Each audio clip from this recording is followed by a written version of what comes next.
Holy crap. People persist in doubting the evidence. Don't run and hide. Don't be afraid. Don't turn away any longer.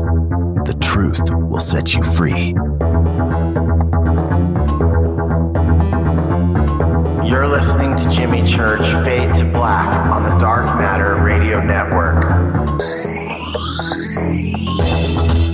We're turning all of our antennas towards Jimmy Church on Dark Matter Radio.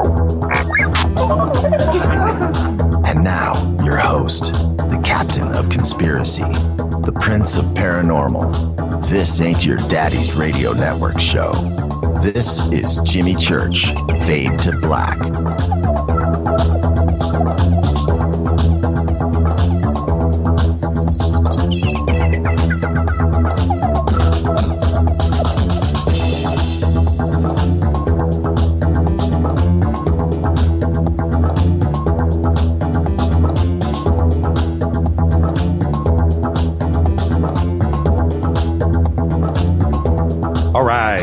FADERNIGHT. How you doing? How you doing? How you doing? It's FADERNIGHT, everybody. I just want to sit here and listen to Space Boy.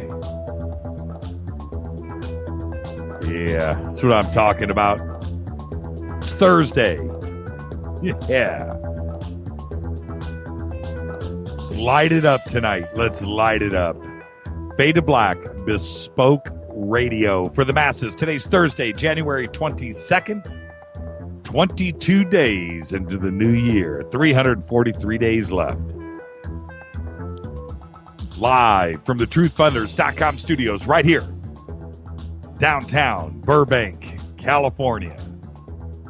Truthfinders. Do you have a book, expedition, invention, or paranormal documentary you want to get funded? Go to truthfinders.com. Truthfinders, the number one source of backing of your project into the fringe. For KJCR and the Dark Matter Radio Network, I am your oh-so-humble host, Jimmy Church. Welcome to everybody listening around the world, all across the United States, hither and thither, to and fro, back and forth, east and west, north and south, up and down, far and near. Welcome. Big salute to the proud men and women in uniform all around the world, providing that freedom of speech, defending your right to listen to this program. Think about it. I'm ready. It's FADERNIGHT. It's Thursday. Let's get this show cracking. Yeah. Let's light this up. All right? If you haven't already, go over to faders.org. It's free. It's fun. Become a FADERNOT today. Faders.org. Did I say faders.com? Faders.org. I wonder if there is a .com. All right, let's go. We got a lot to do tonight.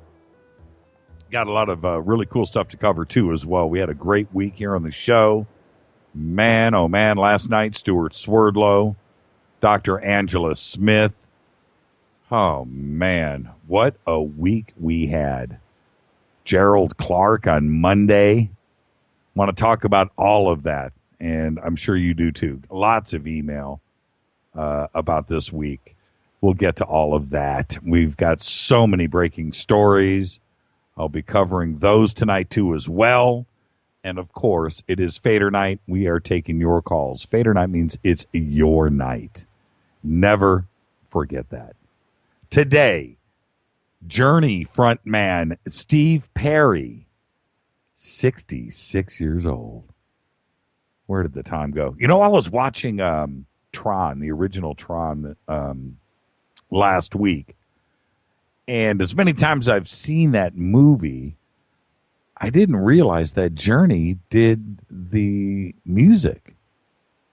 That's right. They did the theme song. Not only is it in the trailer, when they're running the credits at the end, but in the very beginning of the movie, when they go to Flynn's, the arcade, Journey's playing in the background, that song. It's pretty cool. Pretty cool. Check it out.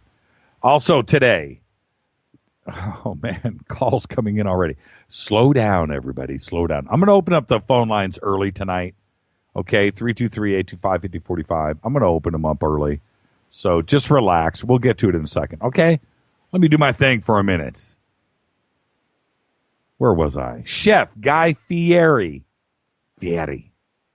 is 47 years old. Also today, actor John Hurt is 75.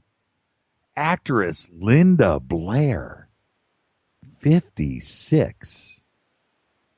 56, really? It seems too young. Too young. She still looks great. DJ Jazzy Jeff is 50. Summertime. Drummer Steven Adler, Guns N' Roses, 50.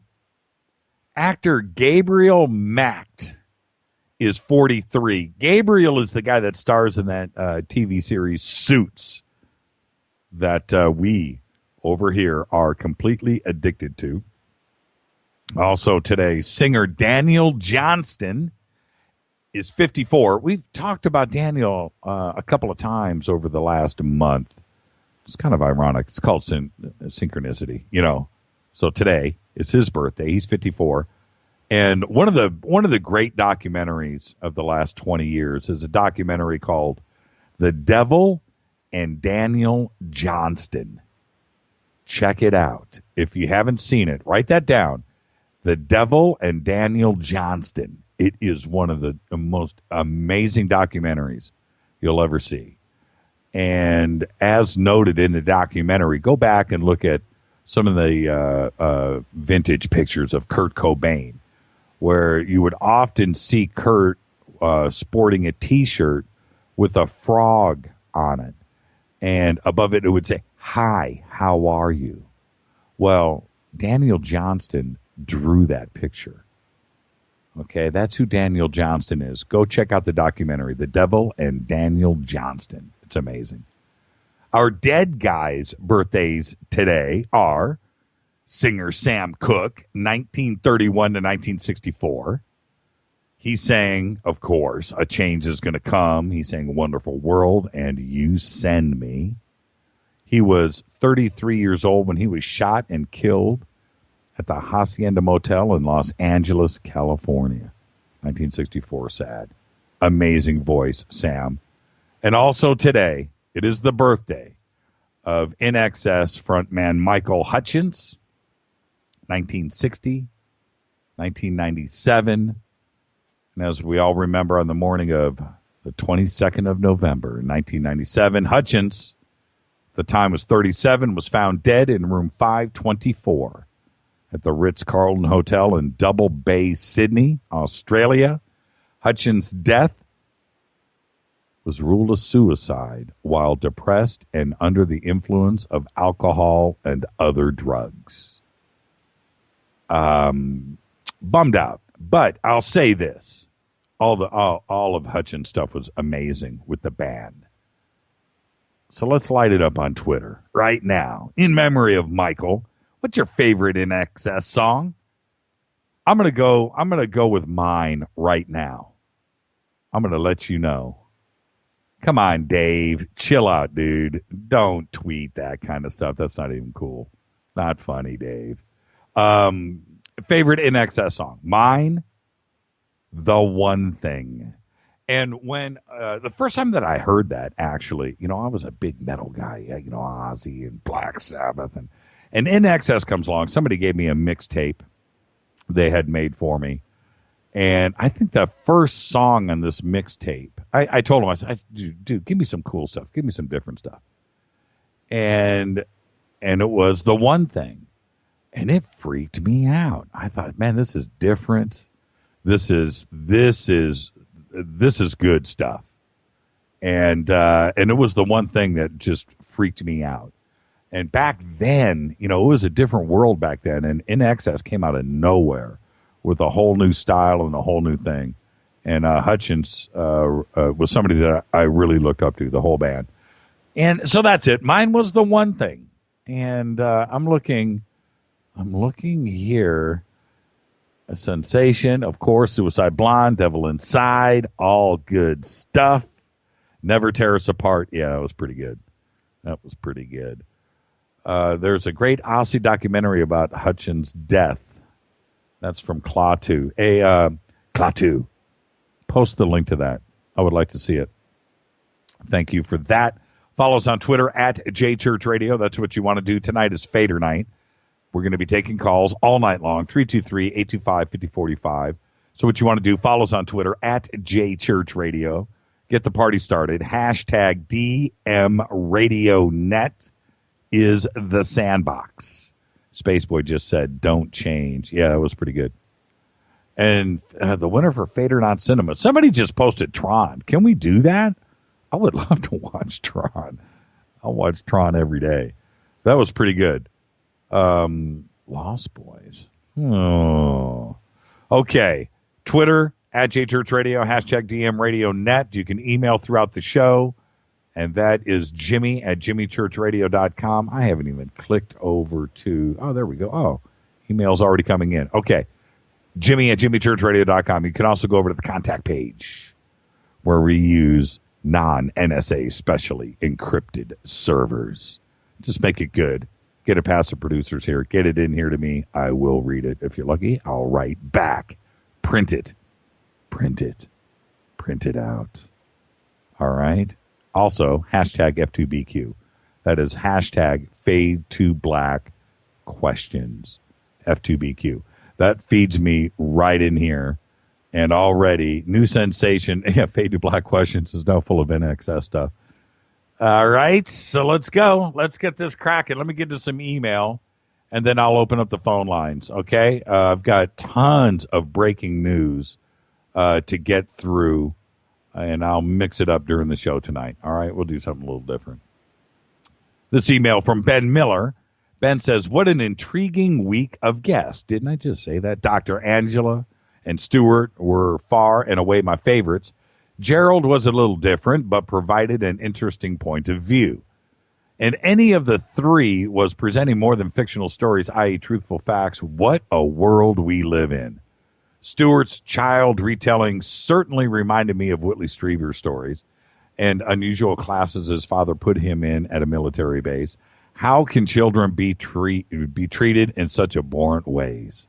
These beings must consider humans as little more than lab rats. Mind-arousing week. This email's from Wanda Johnson. She says, just wanted to comment. You did a wonderful job presenting insightful questions to Mr. Swerdlow. Congratulations on the interview, and thank you. And from Ed Hake. Ed says, no earthquakes in the 6.0 range from January 20th through the 22nd. As predicted anywhere in the U.S. by guest earlier this week. Next week, we're going to bring on Jim. Oh no! Oh, I can't do this. I can't do this now. Okay, I can't make the announcement, but we spoke to Jim a few minutes ago. I'm going to try to get him in next week. We are booked solid all the way through February right now. I don't have any open spots, but I'm going to see what we can do about getting him on next week. I just don't want to speak about it and announce something that I can't do. So with that, let's get to our first break. Let's pay some bills. And when I come back, we'll open up the lines, 323-825-5045. This is Fade to Black. It is Fader Night. I'm your host, Jimmy Church, bespoke radio for the masses, only on the Dark Matter Radio Network. Open lines all night. I'll set the stage with some news, some things that we can talk about. And, of course, it is your show, Fader Knots. Open lines when I come back, 323-825-5045. Skype in, Fade to Black 14. I'll be back right after this. Do not touch that mouse.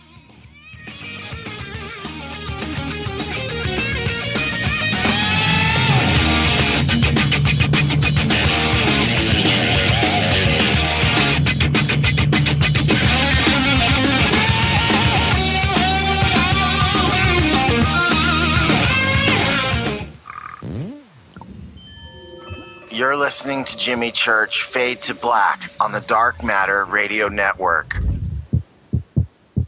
What's up, revolutionaries? It's me, Jimmy Church. Do you have an IRS or state tax issue? Well, I did, and I called national tax experts. My problems were fixed, done, fini, and man, I got to tell you, it was a relief. National Tax Experts are a recognized tax office that services clients in all 50 states. Doesn't matter where you live. Give them a call. I'm telling you, they take the time to understand each and every client's individual financial status as well as their financial goals.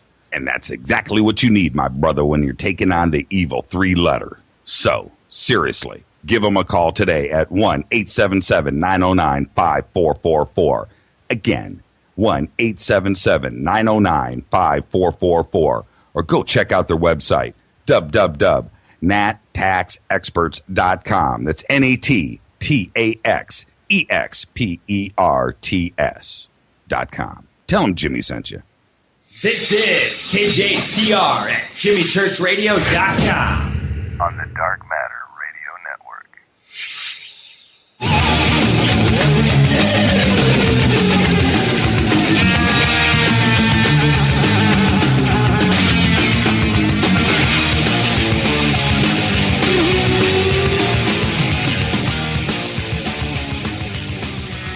All right, it's Fader Nights.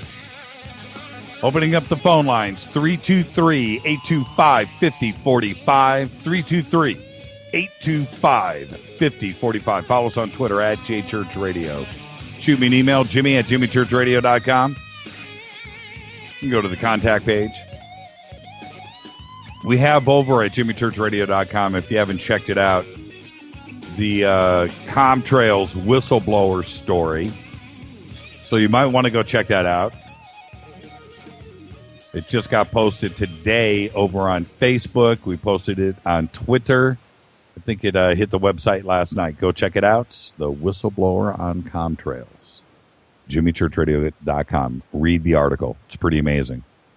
Today, King Abdullah of Saudi Arabia, the powerful U.S. ally who joined Washington's fight against al-Qaeda and sought to modernize the ultra-conservative Muslim kingdom, has died at the age of 90, according to Saudi state television. His successor, another aged guy, his 79-year-old half-brother, Prince Salman, not Salmon, Salman, who recently had taken on the ailing Abdullah's responsibilities. The announcement came in a statement read by a presenter on Saudi state television who aired video of worshippers at the Kaaba in Mecca. Saudi state TV said he died after midnight Friday. Yemeni President Abed Rabo Mansour Hadi has resigned under pressure from Shiite rebels who seized the capital in September and have confined the embattled leader to his home for the past 2 days. I'll get to some news. I'll finish up the news here in a second. Hi, you're live on Fade to Black. You're the first caller. Who's calling? Oh, Jimmy, this is your friend Laird. Laird, how are you? I am doing wonderful, my friend. The most magnificent I've ever been in my life. Oh, why is that, Laird? Oh, because I'm working on a cure for my multiple sclerosis, and I've just been having great success. And what are you doing for it? Oh, no, that I could tell you, but not on the air I could. Oh, okay.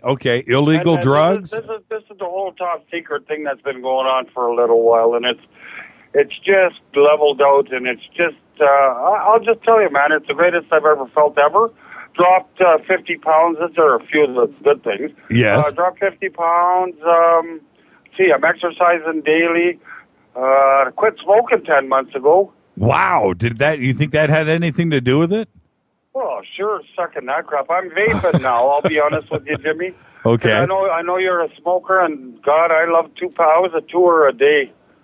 So just to quit smoking was remarkable. Well, vaping's, that's okay. I just hope that they don't, with the success of vaping and the industry that it has created. I mean, there's vape places on every corner now here in Los Angeles. And can't wait to visit. yeah, they're everywhere.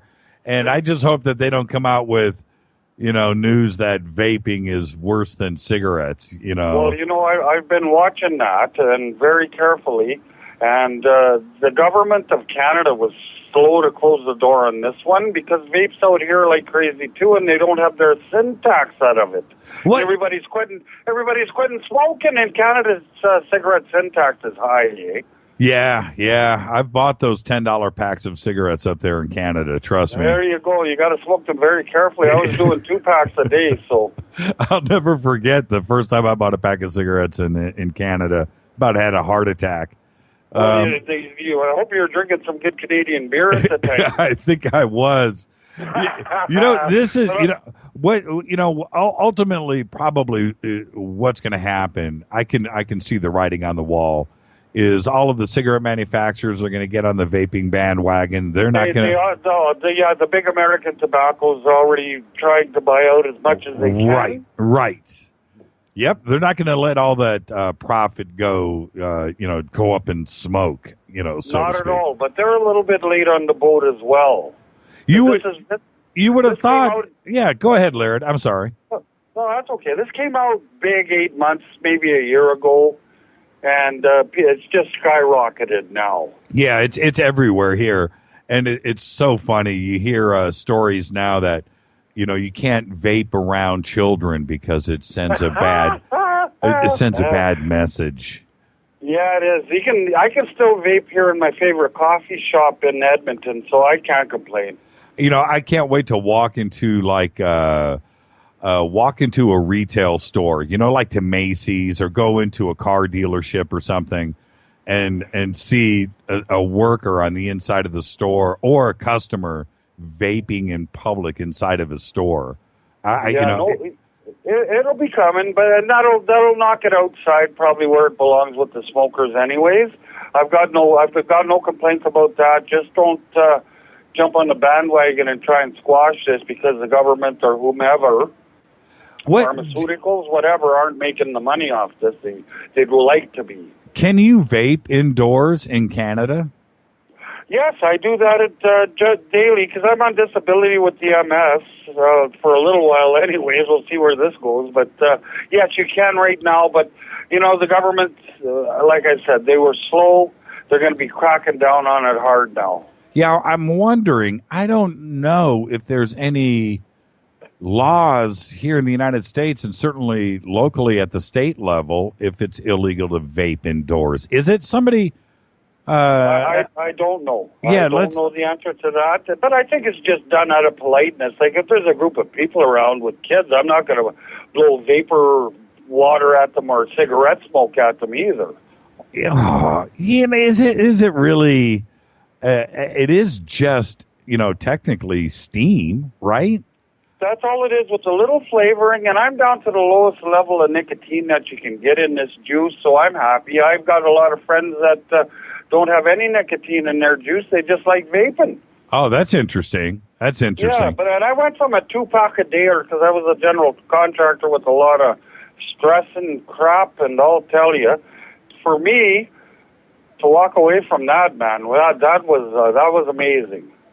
I want everybody to, in Twitter right now, wherever you are at around the country, can you vape indoors? Is it just at restaurants? Can you vape at work? I mean, if you're sitting at work and you're in a cubicle somewhere and you're by yourself, who would know? Because you can't smell it, so... Yeah, you're not smoking. It's not smoke. Like, don't get me wrong. I smoked, and I love smoking, and I smoke in my sleep probably if I could have.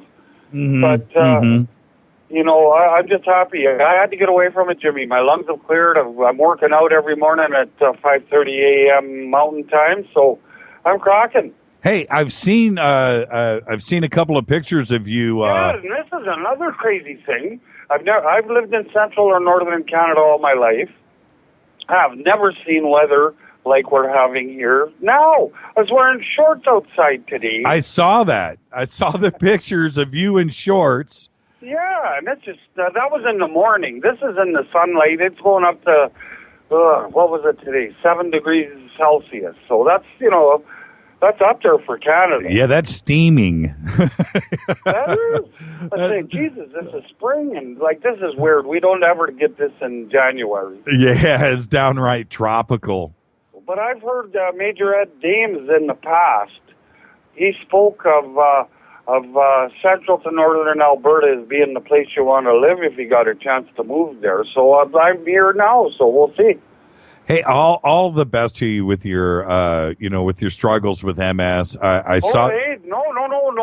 Thank you. Get a hold of me privately, and I'll let you in onto some weird, like way over the edge stuff that I've been doing. Yeah, I've got tamed, and we'll say I put a thermostat on it to cool it down to a nice livable temperature. Well, you look great in the pictures, Laird. You look great. You look happy. I feel great. I haven't felt this good, Jimmy, since I was going to the good old bars that used to play rock and roll with live bands, and that's a few days ago. Laird, you're the best, man. You're the best. Thank you, my brother. You are as well, and keep up the good work. And get a hold of me one of these weekends or days or years or months, and I'll let you on to a whole bunch of weird stuff that I need some help from you getting the word out about what this is. Sure. Laird, I got all your secret info, okay? Okay, my man. Talk at you soon. Take care. I'll talk to you, Laird. Bye-bye. Bye-bye. Hey, Mark, how you doing? Hey, good, Jimmy. How are you? It's Mark Schwartz from Truthfinders, everybody. How you doing, Mark? I'm doing great. I had to jump in on that vaping conversation because literally tonight at 8:30, my fiance comes home, and this is the day that I have to quit vaping. You have to quit vaping? Yeah, I was a smoker for, I don't know, probably 12 years or so. 2 years ago, I gave it up for vaping. Been vaping since, working my way down on that nicotine level. But, there's just been a lot in the news about it, and my own personal theory is that the tobacco lobbyists are against it. At least they have been for a while until they can actually get their foot into it. Because eventually, Parliament cigarettes or Marlboro cigarettes will have their own brand of vape that you can get. It's actually making a big. I guess sales have gone down a lot with cigarettes, not just because of the anti-smoking campaign, but because of vaping. So there's a lot of sort of strange stuff brewing behind it, whether it's actually okay for you or not. NCR just said that there's formaldehyde in it, but they've said that since day one, and you can actually get it with a thing called Ziggy, which is vegetable glycerin, the little juice that comes in it. And that's actually supposed to be better for you, and it's like vegetable oil-ish that you're vaping. Right. I have, I know very little about it. I vaped 2 years ago, invested in some kits and did all of that stuff when it first started to catch on, maybe about 3 years ago. And I did it for about 3 or 4 months. And I did it until I think the equipment that I was using just kind of burned out or something. I can't remember why I stopped, but it was okay. It was okay. The fact that you can vape in your car and nobody knows, when they get in the car, they don't smell cigarettes. And not such a big deal. Yeah, it is. And not especially having in business, right. And not having the smell on your clothes and things like that is really, really, really cool. So I again, the truth is going to come out about it. And formaldehyde, that's the first I've ever heard about it. This is from NPR.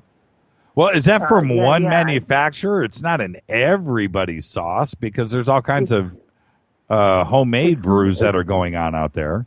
There are, and so there is like a big, this big thing going on right now where they're trying to make sure that all these little farms that are producing juices follow particular guidelines, which is good in some ways, I think.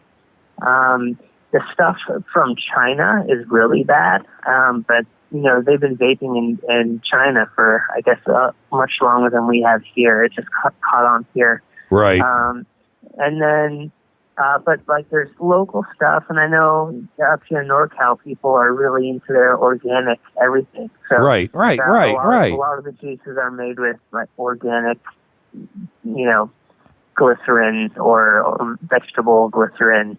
They don't know the effects that it'll have, because it's only been around for a short time, so they can't say it's good or bad.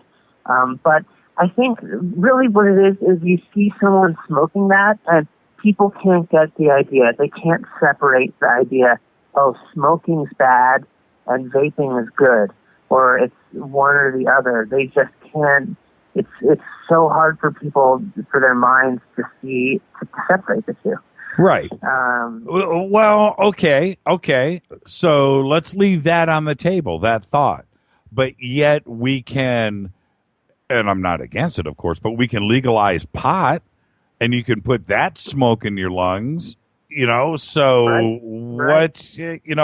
now I'm not in any way saying pot smoke and cigarette smoke are the same thing. That's not what I'm saying. I'm talking about the visual Right. of somebody vaping or somebody smoking pot in the streets in downtown Denver. What's the difference? What's the impact? If somebody's smoking a joint on the streets and you've got your kids with you and your kids are it's okay, he's just smoking pot. That's not cool because he's vaping. What? It doesn't. Right. It just doesn't make sense. More. Doesn't make sense. And with me, I'll tell you, this is the truth. When I was growing up, I didn't smoke until I was 30 years old. Okay, I didn't smoke. Wow. I didn't smoke until I was 30. And so before then, I never cared. When I was a kid, if I saw somebody, I didn't care. It didn't affect me. I just didn't want to do it. It didn't interest me. And that's the truth. And anybody out there that knows that I smoke now is pretty pissed off because I wouldn't let them smoke in my house when we were growing up. And that's the way it was. So I don't think there's that much of a visual impact. I would definitely say that there is a certain amount of peer pressure when you're in school and the rough kids are smoking, so you want to look cool. That might be, Sure. you want to be part of that crowd. But as far as visually, there's nah. There's that, and there's, I started smoking in college just because it was the steps that everybody was hanging out with. And when you go to college, you don't know a lot of the people that are there, and it's a way to meet people, to socialize. Right. And then you always tell yourself, I'll smoke in college and I'll stop afterwards. Yeah, the famous last words. Yeah. Well, hey, Mark, thanks for. Go ahead. Go ahead. Just wanted to throw in my 2 cents, say that, and that's it. I hope you have a great night. Mark Schwartz from Truthfinders, everybody. Mark, we'll see you on Monday, brother. All right, take care, man. Have a great night. Have a great night, great weekend. We'll talk to you. All right, FADERNIGHT. Enjoy tonight. You got it. Thank you, Mark. Hi, you're live on Fade to Black. Who's calling? Hi, this is Jonathan. I'm calling from Massachusetts. Hi, Jonathan. First-time caller? First-time caller, also known as Johnny Truther on your tweet. Oh, how are you, Jimmy? Hey, how you doing, man? Everything good? Yeah, everything's great, man. I just want to say that I really enjoy your show, and the people on there are just great. I'm very new to the tweet thing, but I finally caught on, I think. It's rough at first, isn't it? Well, very. It is. But once you figure out Twitter, man, you realize it is what it's like the next stage of communication. Going from, like, you remember the AOL, those chat rooms 20 years ago, and then moving. It's an evolutionary thing, and Facebook and Pinterest and everything else, and now what's going on with Twitter. It just, once you figure it out and you understand how to communicate with it, it's like, how did you ever live without it? And it's different. I kind of enjoy the chat rooms of the past only because you could go back and forth with an individual and you weren't broadcast. If you wanted to, you could go private. But I see how you can do that a little bit on the Twitter account, so that's kind of cool. It's all there. All you have to do is figure out the protocol. But yeah, it's all there. You can do all of that stuff and private message and get with it. So, Jonathan, what did you think of Fade to Black this week? 3 incredible nights, huh? Well, last night was a trip. I can tell you that right now. It was, wasn't it? Listening to him was just, very strange. And comparing him to the night before, I've done so much research. It's unbelievable. I started doing my research, I guess, as a young kid from some things that happened.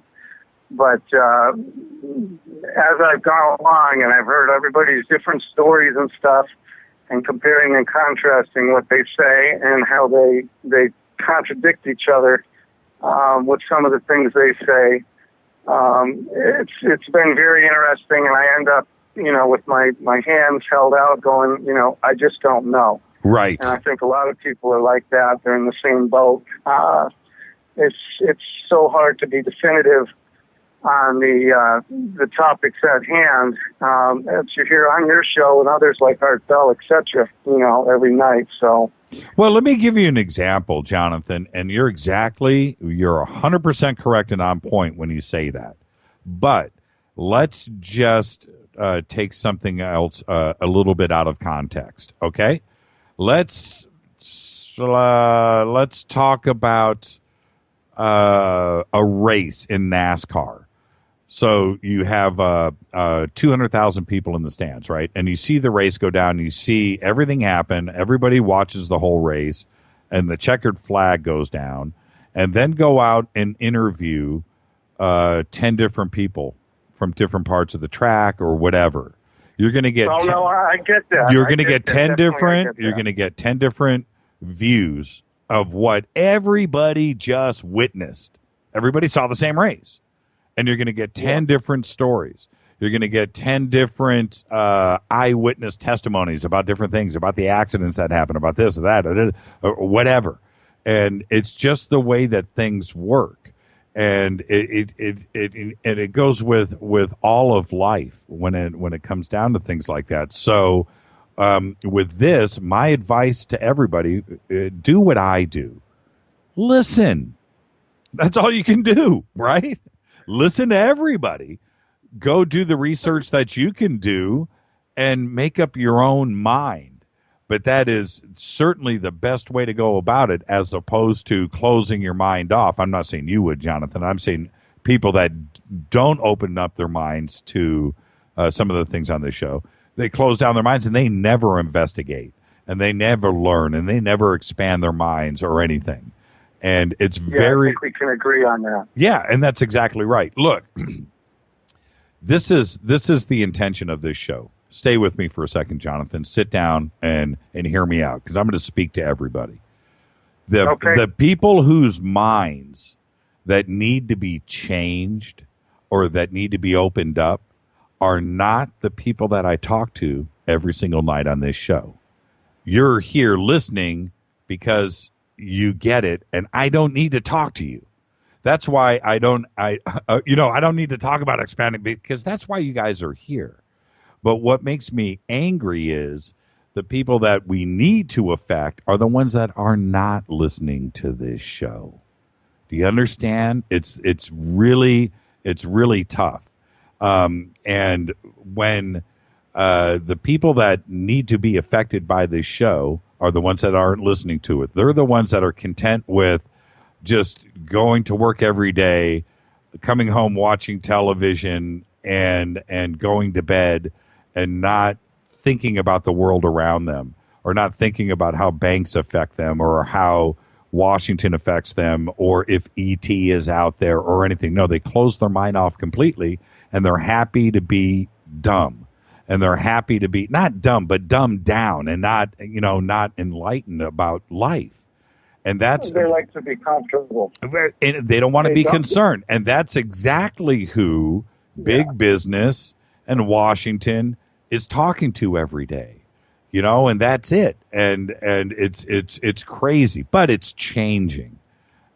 and that's the truth. Okay, I'm off of my soapbox. I think everybody gets what I'm trying to say, and Lord help Washington if I ever run for office. That's all I got to say. It'll be a different world out there.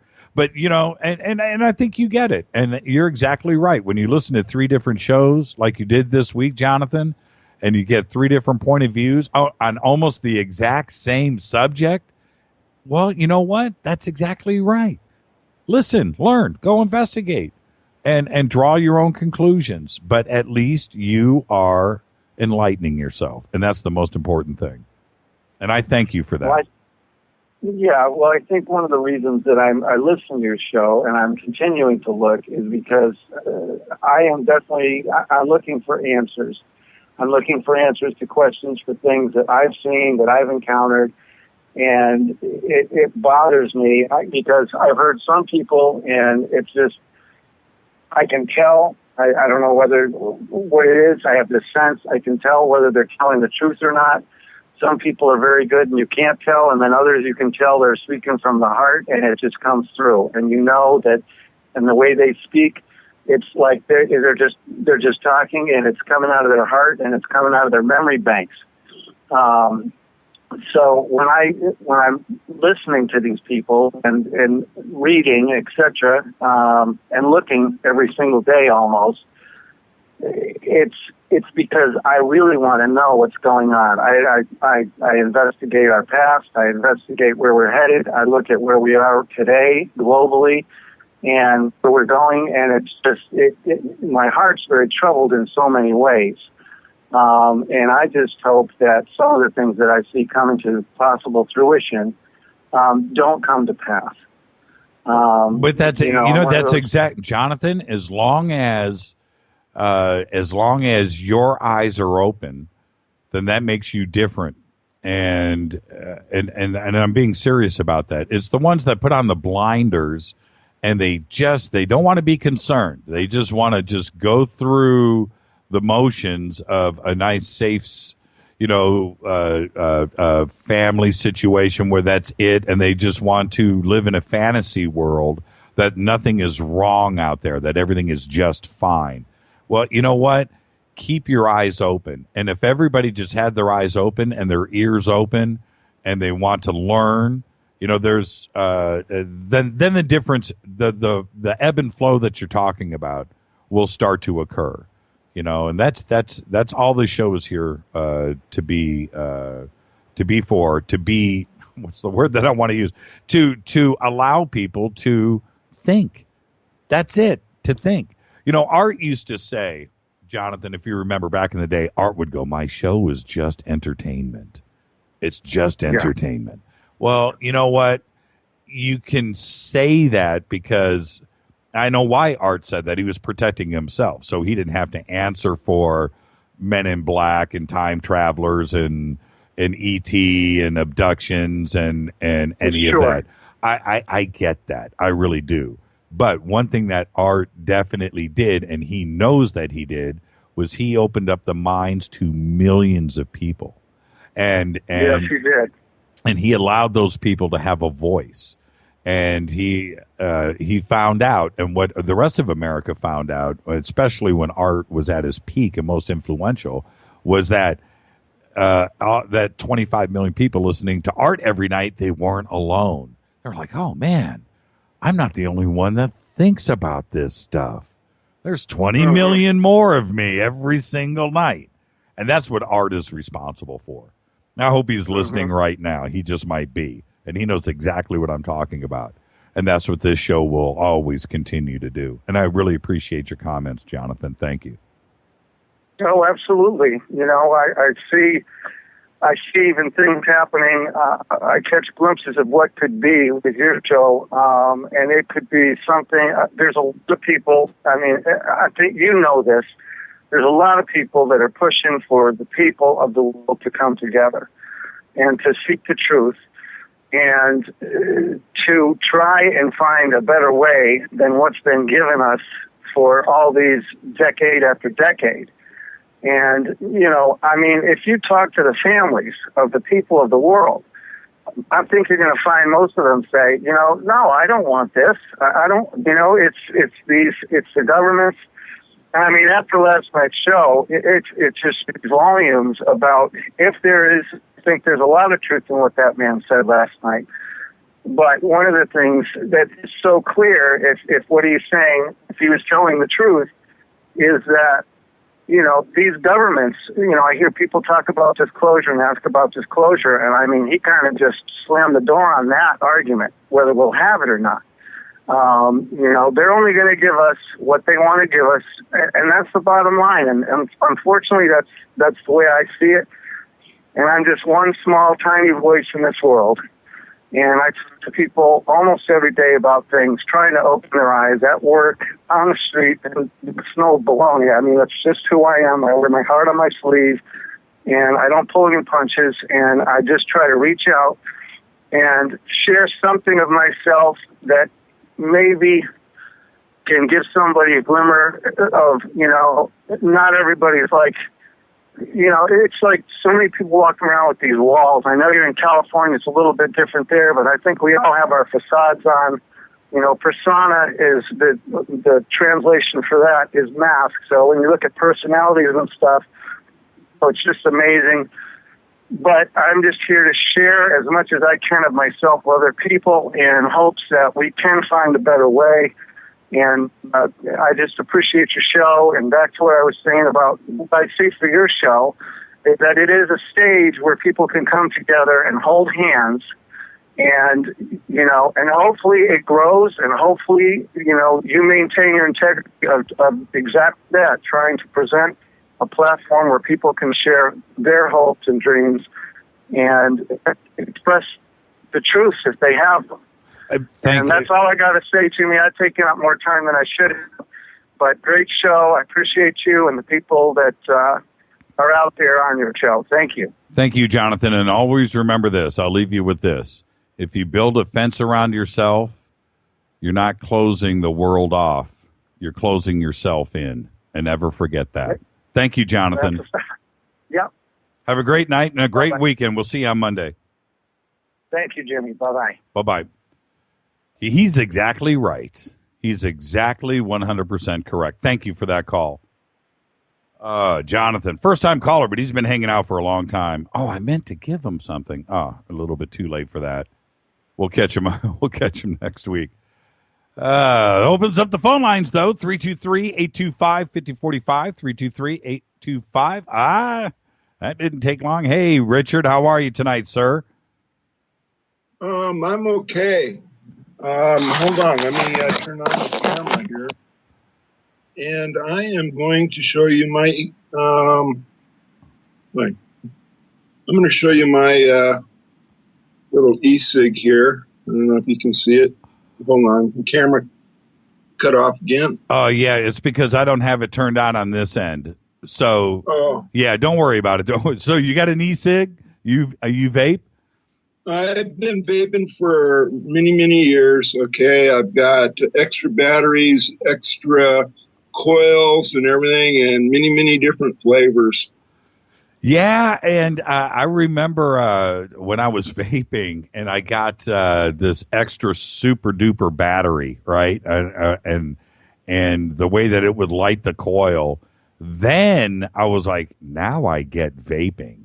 Oh, now this is something I can enjoy. Yeah, it made a huge difference. Like a bigger coil and a bigger battery and pure incineration, I guess, is the way you want to kind of look at it. I kind of look at it, is I've got like 2 batteries so I can change them out, and then I've got the coils. And one of the tricks is you got to keep the coils clean because the carbon builds up, and then it makes things, taste funny. But right now in it, I have ambrosia flavor in it. Yeah, I was mixing it up. I was mixing like blueberry and Camel cigarettes. I was mixing like weird stuff together and coming up with interesting things. Okay, well, I got let's see, this is ambrosia. I got apple.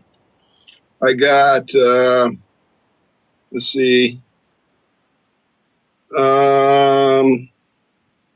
royal cherry, and I got Soho, Right? and I got let's see, strawberry blast. Hey, do you have a USB charger too? Yes. Yeah, so you see, so you're good to go. I did all of that stuff. I still have it somewhere here in the studio. I'll have to dig it back up. Well, the one I have is a Klinger Tech. Okay. Okay, and it seems to be a pretty good one. Yeah. You can take it apart and clean it and everything, and it's just right. the easiest one that I found. But the thing is, like, it's humongous. Okay, it's about the size of I would say probably a 9-inch cigar. Yeah, totally. Hey, Richard, I know you were with us all week. What'd you think of what'd you think of our guests this week? Gerald Clark, Angela Smith, and then Stuart Swerdlow last night. Oh, it's been a great week. We managed to, I don't know how, but every week we when we get done and it gets to Fader night, and I look back and I just think, man, how are we going to do this again next week? But we seem to just always pull it off. It's not the show, it's the guest. But it's you too. Well, yeah, man. Nah, Richard, you could come in here with these guests and sit right here in this chair and do the same thing that I do. But the guest and the way that the guest, the guests know what the show is about, so they come in ready to go. They're happy to be here, and I think they enjoy themselves. But I really think that it shows back to the Fadernauts and the audience. They hear a guest that wants to be here and wants to talk. Stuart told me today, check this out. Stuart, if you're listening, I hope you don't mind. I'll just share this. Stuart wrote me today, and he said, "Man, I've never opened up like that before," and I could tell last night. And most guests don't do that, and they come on here and they're comfortable. And I think if I was you, Richard, or if I'm out there in the audience and I'm getting what the guests are doing every night, and I'm listening, I'd be spoiled, you know what I mean? Because it's a unique place for everybody to come and just open up. Yeah, but you kind of blew my cover, bro. What's that? You know who I am. Yes.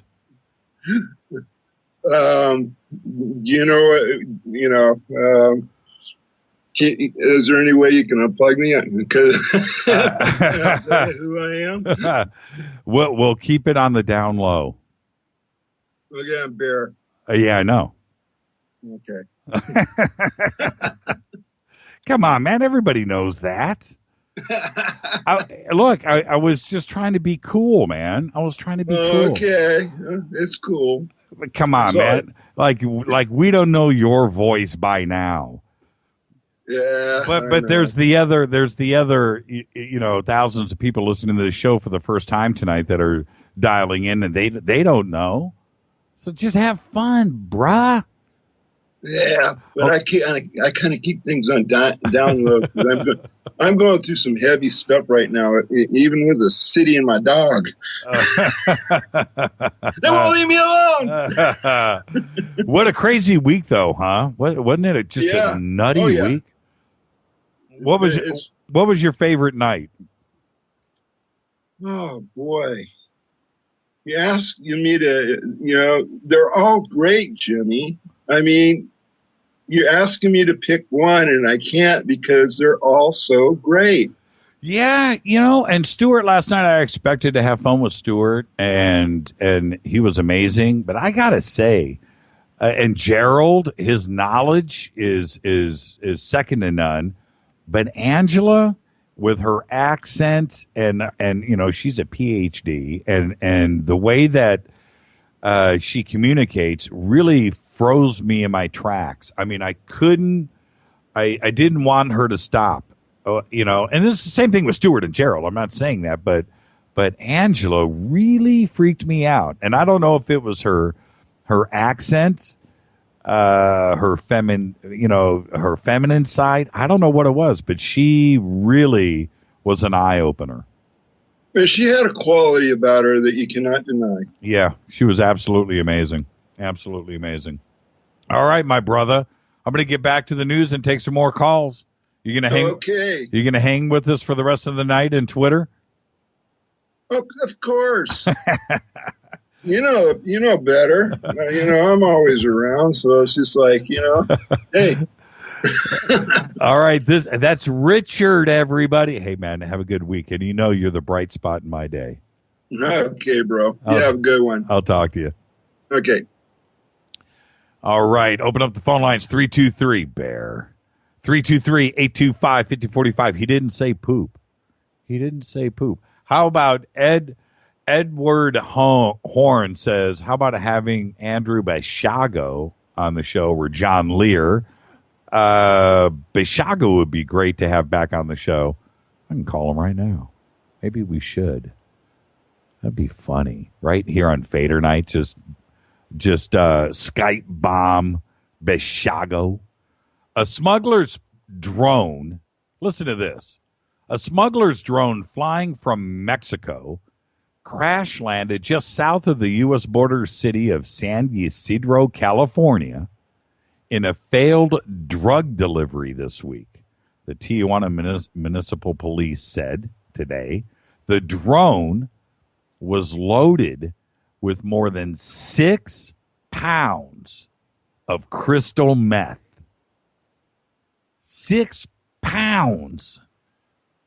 What? How big? I saw the pictures of the drone. I didn't see anybody standing next to it, but how big of a drone? Well, obviously, you have to have a bigger one because this one crashed. The drone crashed Tuesday night, last night, in a supermarket parking lot in Tijuana.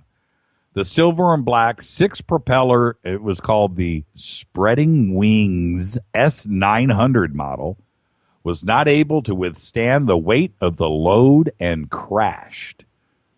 Drones, as we all know, they're emerging as the latest technological gadget to be used by cartels and smugglers. We saw this coming. We just did. The crashed drone was a prototype that used a global positioning system, or GPS, to send to a particular destination. And now, well, I would assume that they know where it came from and where it was going to. I'm sure they're that smart and they can figure that part out. But two things come to mind as I look into this. Number one, how long has this been going on? This is the first one that's been reported as, crashed. Recovery of 6 pounds of meth. But how long has this been going on with a pound of meth, pound of whatever, heroin? But how long? And is there a way to detect any of this?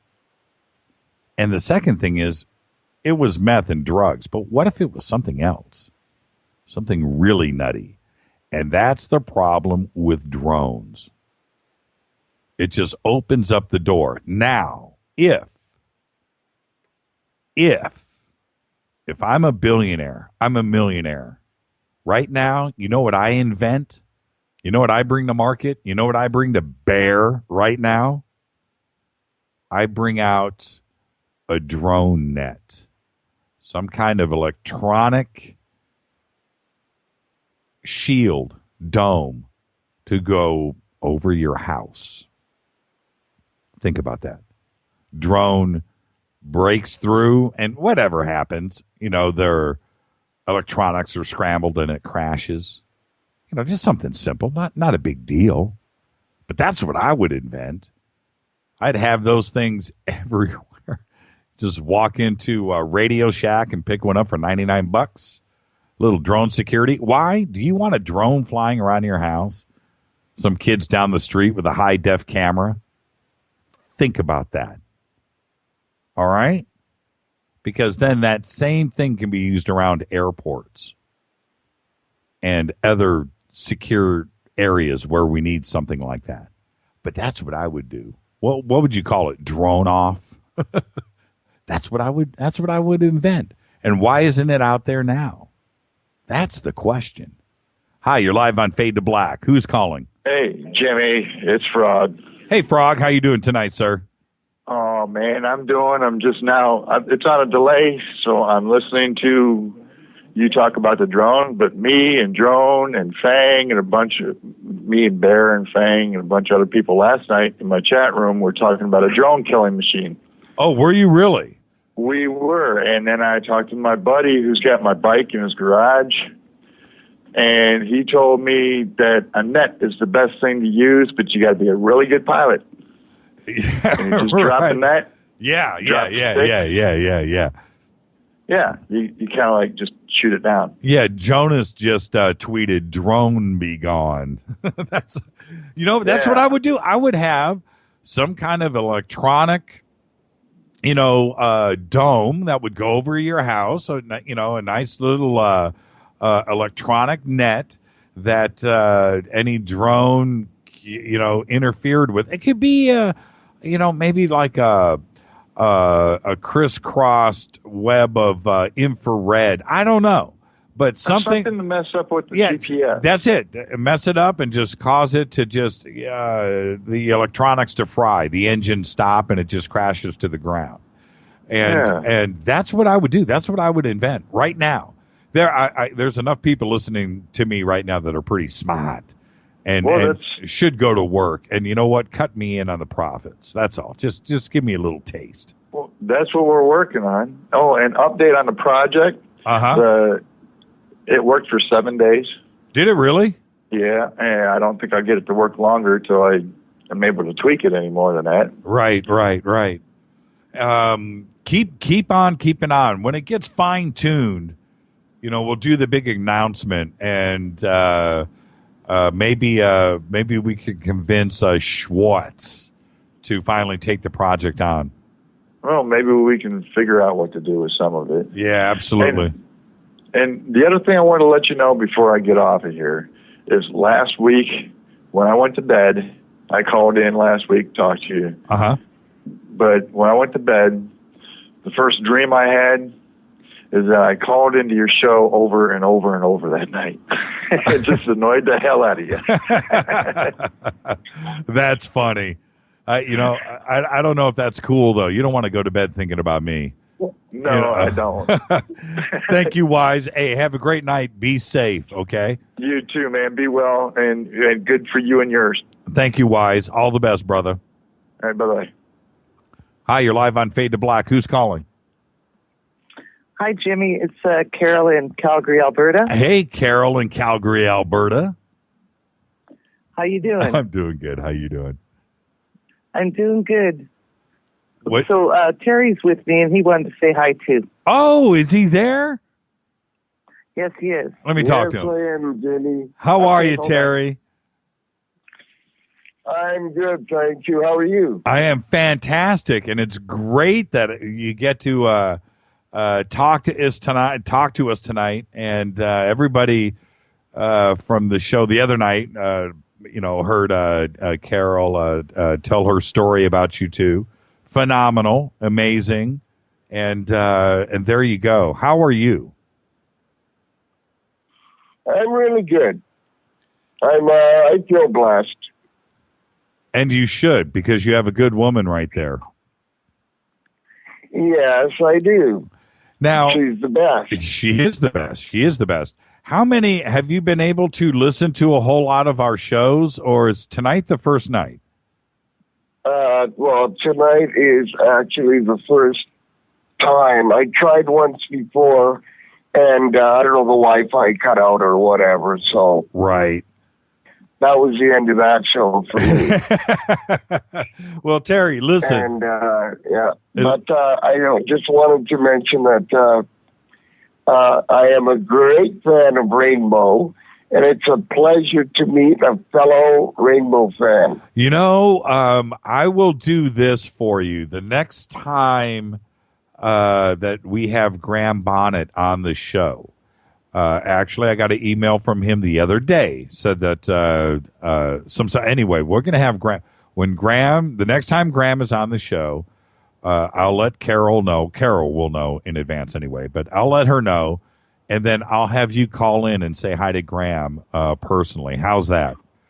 Oh, that would be awesome. I will set that up. Yeah, that'd be pretty cool, yeah. Yeah, man. Now, okay. Now, look, I'm a huge Rainbow guy. Ronnie, Dio, and I were really good friends, and that's I love that side of Dio. Graham Bonnet is near and dear to my heart, and I freak a lot of people out when I say that. The Graham Bonnet stuff, Down to Earth, is one of my favorite albums of all time, let alone just a great Rainbow album. But I'm going to throw that out to you, Terry. Who did you prefer, Ronnie Dio, or are you a Graham Bonnet guy? Actually, I'm a Richie Blackmore guy. Oh, so it don't matter. That's the founding owner. And yes. Club member. Yes. That's the real answer. And I was really surprised you didn't know. You didn't remember that. No, of course. See, the thing is this. When it comes to Rainbow, Richie is the guy, as we all know, and don't forget about Cozy Powell. We can't let him out of the picture either, as well. But the Rainbow that was with Dio and Richie was rainbows and wizards, you know what I mean, and that kind of stuff. Deep Purple. Right. And then when Graham Bonnet came in and did that record, it was more pop. It was more commercial. But it was the same guitar player in both bands playing the same style of music. It was pretty interesting how a singer can change the band so much. Well, what I liked about the music was it was more medieval. Yes, that's the Ronnie James Dio version. And I love that the album Richie Blackmore's Rainbow. Yep. And it's in the shape of an electric guitar. Yep. Standing up. What about Rainbow Rising? My favorite album. What about Rainbow Rising? That's a good album too. Yeah, it is. Absolutely. But I like the first one better. Yeah, I'm with you. I like them both. But Terry, thank you. And listen, can you answer a question for me? Sure. Is Carol as cool as she seems? She is way more than that. That's what I'm talking about. You have no idea. Can I tell you a quick short story? Sure. Go ahead. When she first met my kids, they were driving down a street, and my oldest daughter saw this guy that she absolutely hated. Now, we're talking cold weather, okay? We're in the winter. And she saw a box of oranges in the vehicle. She picked one up and it was frozen practically. A little slushy on the inside. Right. She asked Carola if she could borrow one. Carol said, why? She said, I want to throw it at that boy over there as we drive by. Carol said, go ahead. She opened up the window and just hucked it at the boy and just missed him. And all Charlie did was laugh. And my daughters told me after that, they said, you know what? We're going to like Carola, Daddy. She is so cool. Carol's all right, Dad. Yeah, she was in. Yeah, thank you for that. That's great. Well, tell Carol I said bye. And Terry, I promise, when I get Graham Bonnet on the show, and I'll try to line it up over the next 2 weeks, I'll make sure that you call in and say hi to Graham, okay? Okay. Thank you, Terry. You have a great night. That sounds great. And I'll take care of everything. All righty. You take care of Carol here when she's on the phone. I'll talk to you. Thank you so much. All right. Bye, Bye-bye. Terry. Terry and Carol, Calgary. Hi, you're live on Fade to Black. Who's calling? Hello? Yes, you're live. Awesome. I have a question.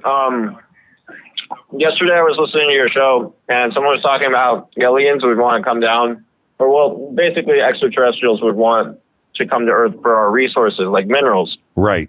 But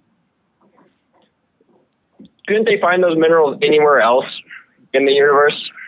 Well, you have to use our solar system as an example. Okay, just our solar system right here. Okay, Jupiter is a gas giant. Okay, no dirt. Think about that for a second. Venus is sitting at 900 degrees.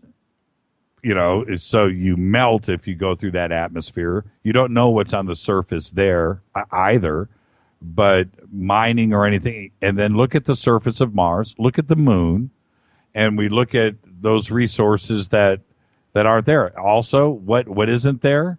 Water. And water is an important resource. So you have to kind of look at it in those terms. There's planets of water. What's that? Aren't there planets of water? Not in our solar system. Do you know of a planet that has water here besides ours? No, but what if an alien can come to Earth? Why can't it go to a different solar system? Well, that's I can't answer that question, but I totally understand what you're saying. But I'm saying if we look at our solar system as an example, Earth is unique in our own solar system. So what if it was like that everywhere else? And what if those aliens, I'll give you another example, and I totally appreciate the phone call. If they've been traversing the universe and universes and solar systems for millions of years, they could have eaten up and gone to different planets and used up anything that they had there, and they've moved on. And we're the next one that's rich in resources. You know, maybe they've mined something else. Just like we burn up a oil well, we go and dig another oil well. You know, it could be the same thing. I see what you're saying, but I still think that they would be able to find all resources except for plants and protein somewhere else. Could be, and like I said, water is important. You know, I understand what you're saying. The obvious stuff: gold, diamonds, steel, iron, copper, nickel. Can't they find that anywhere? Those are elements that are all over the universe. But I get that. I understand that. But what makes one planet have more than another? We don't know. You know, there's a lot of different reasons for that. Plus, you have the distance from your star. And this planet, our distance from the sun, allows us to not be too hot, not to be too cold, which keeps water here. A little bit closer to the sun, we have no water. We have no water, no plant life, no me, no you. You know what I mean? You know, we're like in this perfect little spot that makes everything possible. So there's a lot of different reasons for it, but I totally agree. You know, why us? Why couldn't they go somewhere else? Well, in our own solar system, where we don't necessarily have all of that stuff available. So when people come on the show and talk about aliens or extraterrestrials wanting to come here to take our resources, but they specifically don't, they talk about just water, minerals, and whatnot. They talk about them having the ability to travel across the galaxies. You agree with them? I have an open mind. I listen. I listen to everything. I will say this. Oh, I didn't get your name. What's your name? My name's Nick. Hey, Nick. First time caller too, right? Yeah. Okay. I look at it like this, Nick. I look at ourselves. Look at yourself. And look at how we act ourselves. Okay, what did we discover? 400, 500 years ago, 600 years ago, we're building ships and we're trying to discover new land, right? Okay? Mm-hmm. Yeah. It's what we do. And when we got to South America, we rated it for its gold, right? That's what we did. But it was always about trying to get to another continent, a new land, to discover resources, timber, cattle, wildlife, food, a new river system, a way to expand economies and so forth. If that's what we do here, at the same time, what are we doing? We're looking to the stars. Just like you did when you were 5 years old, and your dad did when he was 5, and his grandfather when he was 5, all looked up to the sky and looked at the stars and all wondered the same thing. Are we alone? Are those stars out there? Are those planets? Is there planets out there that are just like ours? Wow, it'd be cool if we could get there and find out. Well, if that's the way that we think here, then if there's life out there, they're doing the exact same thing that we're doing. They're wondering if we're here, and they're trying to find out. It's the exact same thing, and that's why I have an open mind, because I'm wondering every day if we're alone, and it goes back thousands of years. It's documented. Everybody's looked to the stars. Look to the stars. Look to the stars. Are we alone? Are we alone? It's been the number one question forever. So if it's the number one question for us and would be the greatest discovery ever in humankind to find out if we're alone, don't you think that E.T. out there, if he exists, is doing the exact same thing? That's all that I'm saying, Nick. I just look at you and me and how we think. That's all. That's it. It's, I don't think there's a big conspiracy. I think it's obvious. I agree with that, but I think people come on the show and they say that aliens have already found Earth and are here for the resources, but it's almost like fear-mongering. Again, sure. That's why you have to have an open mind. That's it. Just collect the information, Nick. Listen, and then go and read and watch and learn for yourself. Because when I have, like this week, we had 3 different guests with 3 different points of view on visitation from the stars. 3 different points of view, 3 different descriptions, 3 different attitudes. Well, okay, so who do you believe? Well, you know what? Believe all 3. Go and just discover and learn for yourself, and the simple fact that you're calling the show and that you listened last night and you're asking questions, that's exactly what you should do. And that's it.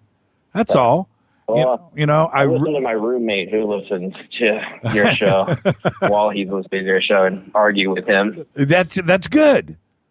That's good. What's your roommate's name? Sebastian, he's spot on the money. And you guys continue arguing, okay? All right. All right. I'd like to get a hold of you. You have a good night, Nick. You too. Thank you so much. Yep. Hi, you're live on Fade to Black. Who's calling? It's Joe. Joe? Yep. Yep. And you're calling from where? Tennessee. Tennessee. Nashville, huh? Correct. Don't ask me how I know that. Well, probably because of the area code. You're in the music industry. Yeah, exactly right, man. Exactly right. How you doing tonight, Joe? Oh, pretty good. Pretty good. How about you?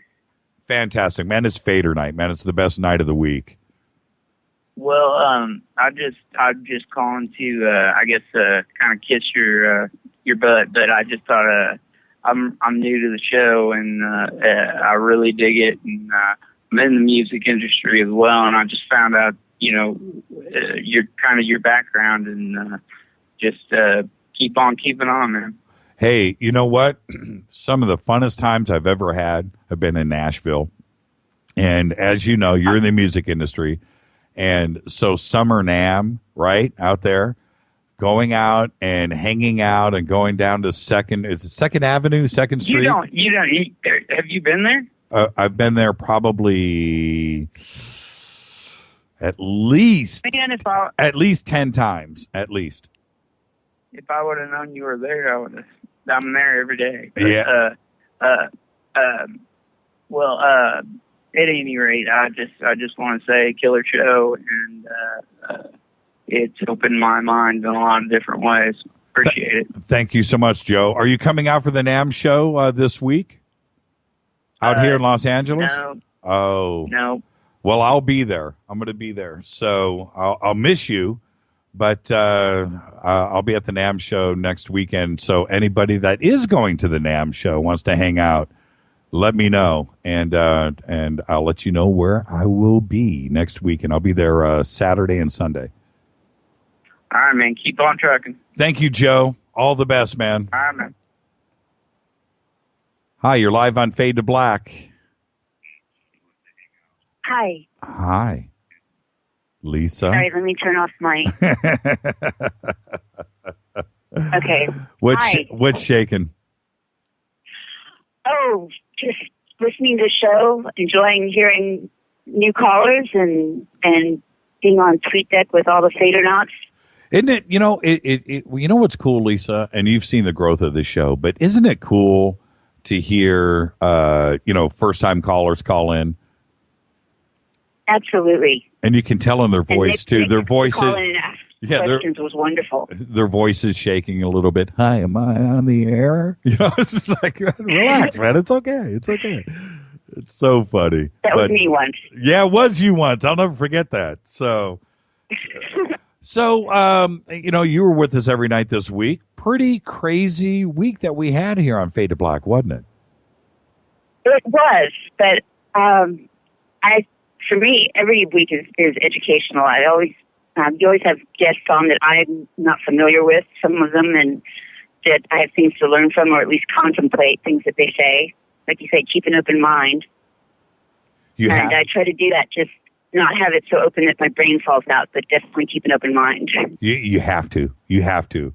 Yes. And just like the previous caller, Nick, you can tell he gets it, and he wants to get it further. He could tell. And he has questions. And that's awesome for him to put me on the spot. Okay, Jimmy, I've gone this far with it, man, but I'm not going a step further. So start explaining. I love that. I love it. Let's go. Yes, he's curious, and he wants to find out more. He wants to fight with his roommate, Sebastian. That's what he wants. He needs to be armed. But, I love it. I absolutely love it. Who is your favorite guest this week, Lise? Before you called in, so you have a question for me, but who is your favorite guest this week? I forgot her name. Angela Smith. Angela Smith, yes. I loved listening to Angela. She was good. Yes. She kind of freaked me out. And really? Yeah. Didn't she freak you out? She did. I know she did. I found what she had to say fascinating, definitely. Yeah, real eye-opener. It takes a lot to freak me out. Right. And Rita and I were talking after the show. Dr. Smith, she's a PhD. And to get to that level of life is a lot of school, a lot of education, a lot of writing, a lot of papers and everything else. You're an educated person. So to hear somebody cover the subjects that she does when she's a PhD and she speaks about it is it's coming from somebody that you have to stop and respect. You have to listen. Yes. You have to listen to who is speaking to you. I don't have a PhD. She's very credible. Right. I don't have a PhD. So I'm just here along for the ride. I need you to keep talking, Angela, because I'm a sponge right now. Right. She was amazing. Okay, so I know you have a question for me. What's the question? Actually, I don't have a question. I just called on a whim. Had a few Fadernauts encouraging me, and just wanted to call and say hello and let you know that I love the show, still love the show, love it more all the time, and say hello to all my Fadernaut family. They are just the most amazing people. Isn't it cool? I mean, it's so cool. Just so cool. It is so much fun. It's the reason why, it's the energy that keeps you going every single day around here, is just knowing that, this Fadernaut family and this show and what it has turned into is just such an incredible thing for us here. It's just amazing. It is. And one interesting thing that happened, I got on TweetDeck about 6 o'clock, and I had a headache all day. And actually, talking with the Fadernauts, my headache went away. I was thinking I might not be able to listen to the show, but my headache went away. The new cure. Yes. Thank you so much, Lisa. Listen, you have a great night, as always. And Thanks, Jimmy. You too. I'll be watching Twitter, and, of course, we'll see you Saturday and then Monday. Absolutely. Yes. Skater, Thanks, Jimmy. Skater Lisa, everybody. Bye, Lisa. Good night, everyone. What's up, Dino? Hey, good evening. Before I get started here, how you doing? I'm doing great. Oh, before you get started, you got a list? Oh, yeah, I got a couple of things here, but I wanted to tell Lisa that and Gene V and all these people and Ray and George and Klaatu and some of these people that I've been following for months. I feel like I'm getting to know them. And I want to say that you've had some guests that are capable of giving people headaches, but it's nice to know that some of the Fadernauts can take it away. Right on. So what's going on, brother? I just, it was an interesting week, and to comment on, I don't always agree with every guest either. An earlier caller was kind of a newbie, but it's the continual, references and the fact that all of them can't be right, but something is going on apparently, because when you try to take the time to look at the evidence, it seems to be there. Now, an example is we're hearing, was that last week or this week, the gentleman who seemed to go on and on and on about, we got people walking around on Venus and we got people walking around on Mars. Well, to believe that, you have to disbelieve what NASA and what we were taught, that the atmosphere of Mars and that the moon is, doesn't have some atmosphere. And there's so many things that years ago I would have said, poo, boova. But you have to kind of try to explore and wonder how much science are we being taught that is truth. Well, that's exactly, yeah, totally. Look, one of the things that really pisses me off, and I don't know now if I'm right or wrong in what I have been told, but Mars doesn't have a red sky. Mars, when you look at the true color pictures of Mars with its blue sky and it's the way that it looks, well, you know what? Who was telling me the truth? What's going on with that? Is there a little bit of an atmosphere on the moon, or is there none? You can't have it both ways. What's really going on? What's really going on with Venus? I don't know now. What is the actual temperature of Venus? We've gotten one, now the numbers have changed. I don't know what to believe anymore. No, and it goes on and on from here, Jimmy. Excuse me, but it goes on. Like when you always talk about the Van Allen radiation belt and how astronauts couldn't have been shielded from it. Well, did we go? I mean, I think we have something there. We've bounced lasers off things on the moon. But if we did go, then is there some technology that's being kept from us that's been protecting our astronauts? That's right. We indeed have a secret space program, and again, this is all a front. And then I get real freaked out when I keep hearing about Nazis and how Nazis seem to be tied into a lot of this tech and maybe into certain of the species who are the others that are either landing here or already here. And then you think about the TV show V years ago. It was an interesting concept. and now I'm hearing it's based on reality. And you watch Steven Spielberg's movies, you know, and you wonder, did people tell these people this, or are they wonderful creative writers like George is, you know? Right.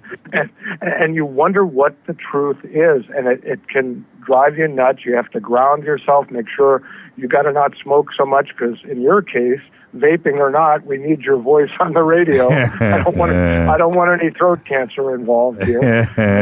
You do have a good deep voice, but don't make it any deeper with too much smoke. But the point is that there are so many things going on, and I was going to try to get in touch through Faders. If he wants, with, I guess it was Mark a couple of weeks ago, said he saw a triangle above San Rafael, California. Yep. And I'd like to know more about that, you know. Right. Well, you know, and this is back to your point, when it's not just one fact or unfact. It's not one. It's when you look at any single thing, it's thousands of pieces of information that now we have to dissect. The Van Allen belt is just one little small piece of the puzzle, and you can just expand on that. But what I cannot get is a straight answer out of anybody. Is it too radioactive to pass through, or is it not? Remember when we had Richard Zubrin on the show with the Mars Project, and he was talking about special rooms that were covered in water and stuff that would allow to pass through radiation and sunbursts and stuff like that. Well, you know, so is he right, or is there no radiation there to worry about at all? Is it so insignificant that we could pass a little tin can like we did with the Apollo capsule and the command module through the Van Allen belt, and there's nothing there to worry about at all, and no micro meteors, you know, any kind of little any disturbance that would have pierced the skin there? Nothing happened at all, and they just got there with that limited technology safe, and we were smart enough to do it, and we really did pull it off. Or is all of that real danger? You know, and when we look at no atmosphere being on the moon and solar flares and radiation that's flying around, and we have guys that are up there wearing effectively underwear. You know, it's just material. They weren't wearing lead suits. They weren't wearing metal. Their spacesuits weren't any of that. And so when we're taught one thing about the vacuum of space, but yet these guys are using Velcro and zippers, and they're able to protect themselves from 200 and 300 degree shifts in not only temperature but radiation and everything. It just it boggles the mind. So again, it just reaches out to thousands of different points of view here. It's not just one, and I'm confused about it. And on that note, excuse me, Jerry, but on that note, everything you're saying I follow, and I'm sure we all follow. But then open another door to the left, like some of your guests you had on this week, and you open the door to, well, we don't need them because we have Stargates and we have spaceports, and you can go to a room in, where was it, in Pasadena there that the guy said, and you go up to the floor and you dial in and you go places. You don't even need a spaceship. Right. So what is true, you know? Right. So that's why I like to have a variety of guests, even though some of them it's hard to believe whether they're full of it or not. I think when they get upset and go psycho, like we had Mr. D several months ago who thought I was attacking him, then you kind of wonder whether their information is true or whether they were a Montauk baby, you know? Right, but, right. That's why I did email you again. I'm not trying to push you. Say what you want, but I'm trying to get Dan Aykroyd on because I think he gives a different view. And I think I emailed you this week and said, do you want me to pursue? I don't know how much. I know you're busy, but do you want me to pursue the Internet Archive and see if someone there would be willing to talk to you? Because that's important, too. That's our Earth database. You know? Sure. We can talk about all. Yeah, we can talk about all of that off the air. Don't worry about it. Don't worry about it at all. Thank you so much, Dino. You have a great weekend. Okay, and bye to everybody. I see you all there, and I wonder whatever happened to Eugene, though. We don't see him anymore. Yeah. Maybe he got a new job. You never know. I haven't seen Eugene in a while. That's a good question. Thanks so much, I Dino. just wonder. Be Love you. Bye. Be safe. All right. That opens up the phone lines. I got through everything. 323-825-5045.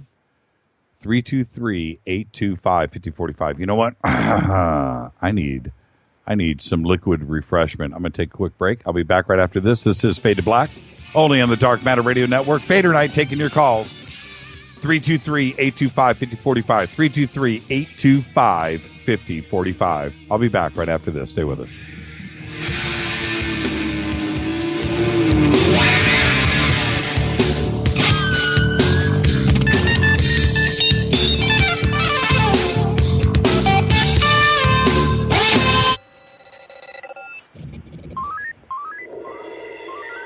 Way out here, we listen to Jimmy Church on the Dark Matter Radio Network. Dark Matter. Dark Matter. Dark Matter. Dark Matter. Dark Matter. You're listening to Fade to Black on the Dark Matter Radio Network. ¿Qué tal, mis amigos? Yo soy Mario Carson, el tiburón, y los invito para que escuchen a mi buen amigo Jimmy Church Radio. ¡Claro que sí! Oi, oi, I'm Reese Evans. You're listening to Jimmy Church. This is Revolution. The revolution will not be televised. The revolution is on radio. Ciao.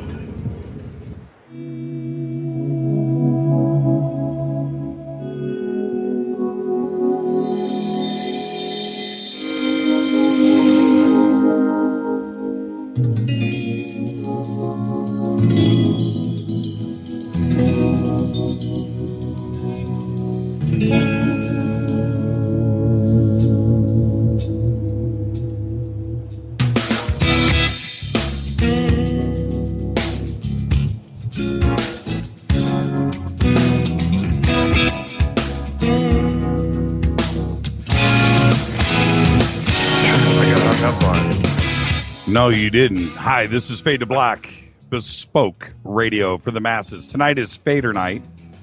Calls are lined up, 323-825-5045. If you're there, stay on hold. Let's go right into our next caller. Hi, you're live on Fade to Black. Who's calling? This is Mark from Oregon. Hey, Mark, what's shaking, man?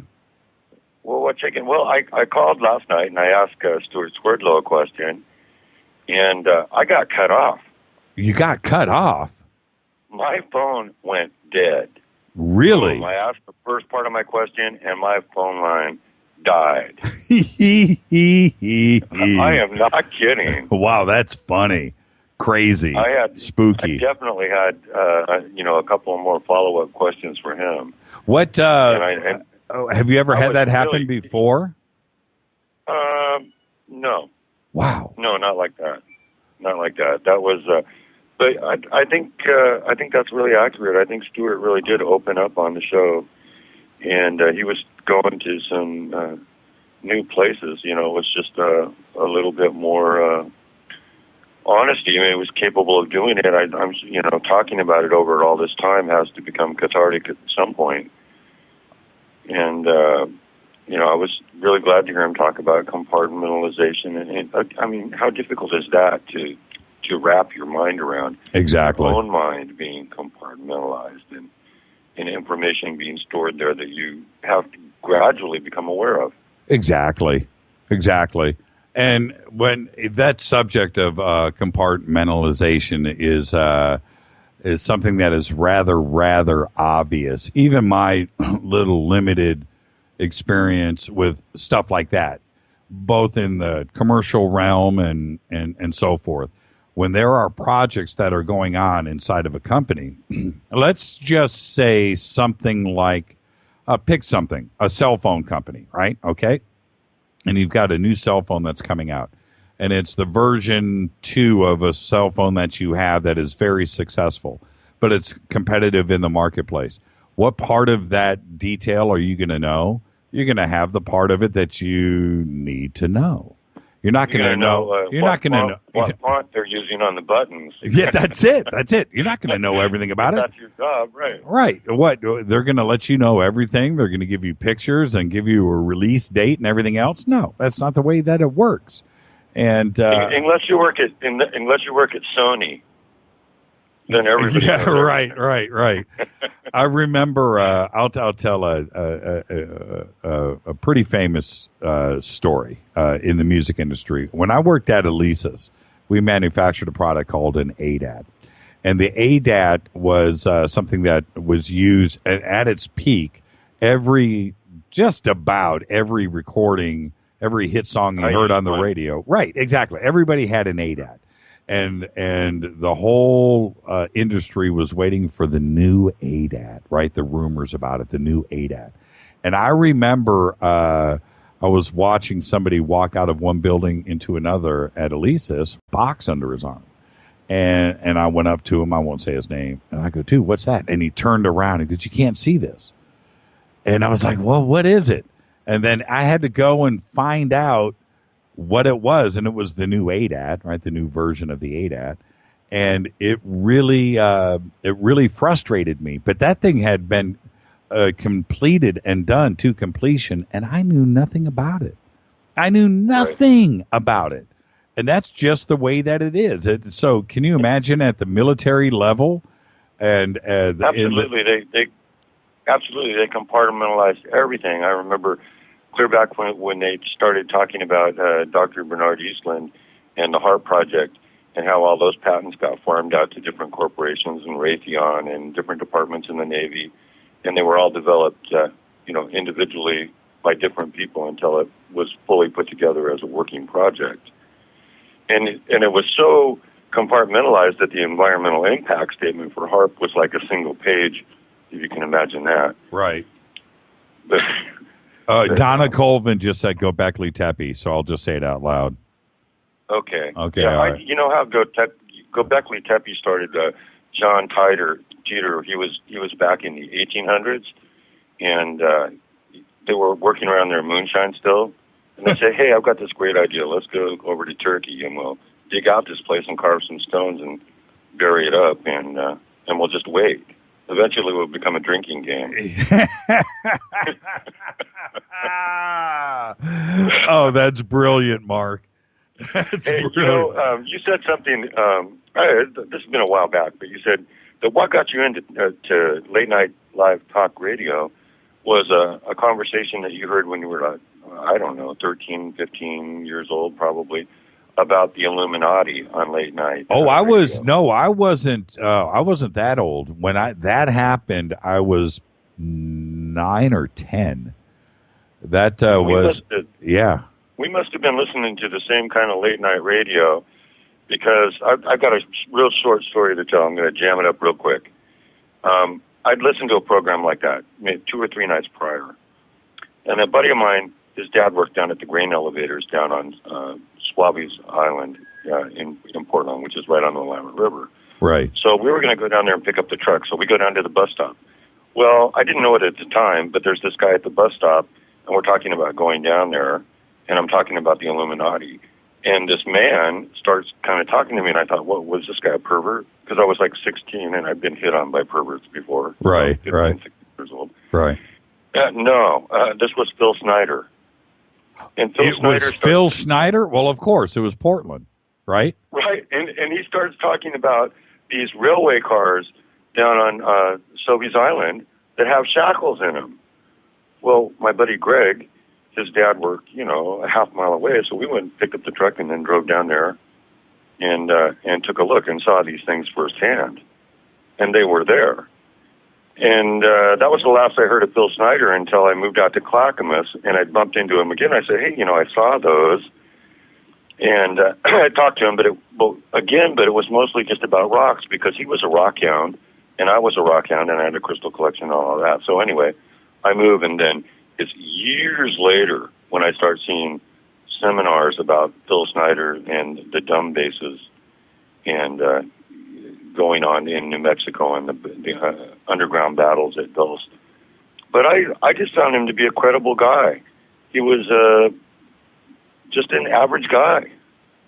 Yeah, it's a strange death. He spoke about a lot of. It wasn't only the Dulce base and the deep underground bases, and later on, a year or two later, right before his death, he was really talking about some pretty out there subjects about the government and DOD and secrets and aircraft, and he was really getting pretty.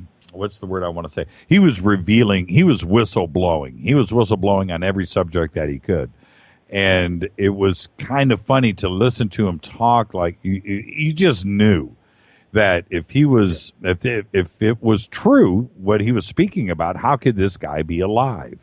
And what happens? He dies. When you're telling us this story, I'm going, oh yeah, right. There's railway cars full of shackles in them. Yeah. Well, you know what? Hold on, Mark. Right. I meant to ask you about that. So you actually saw the shackles yourself?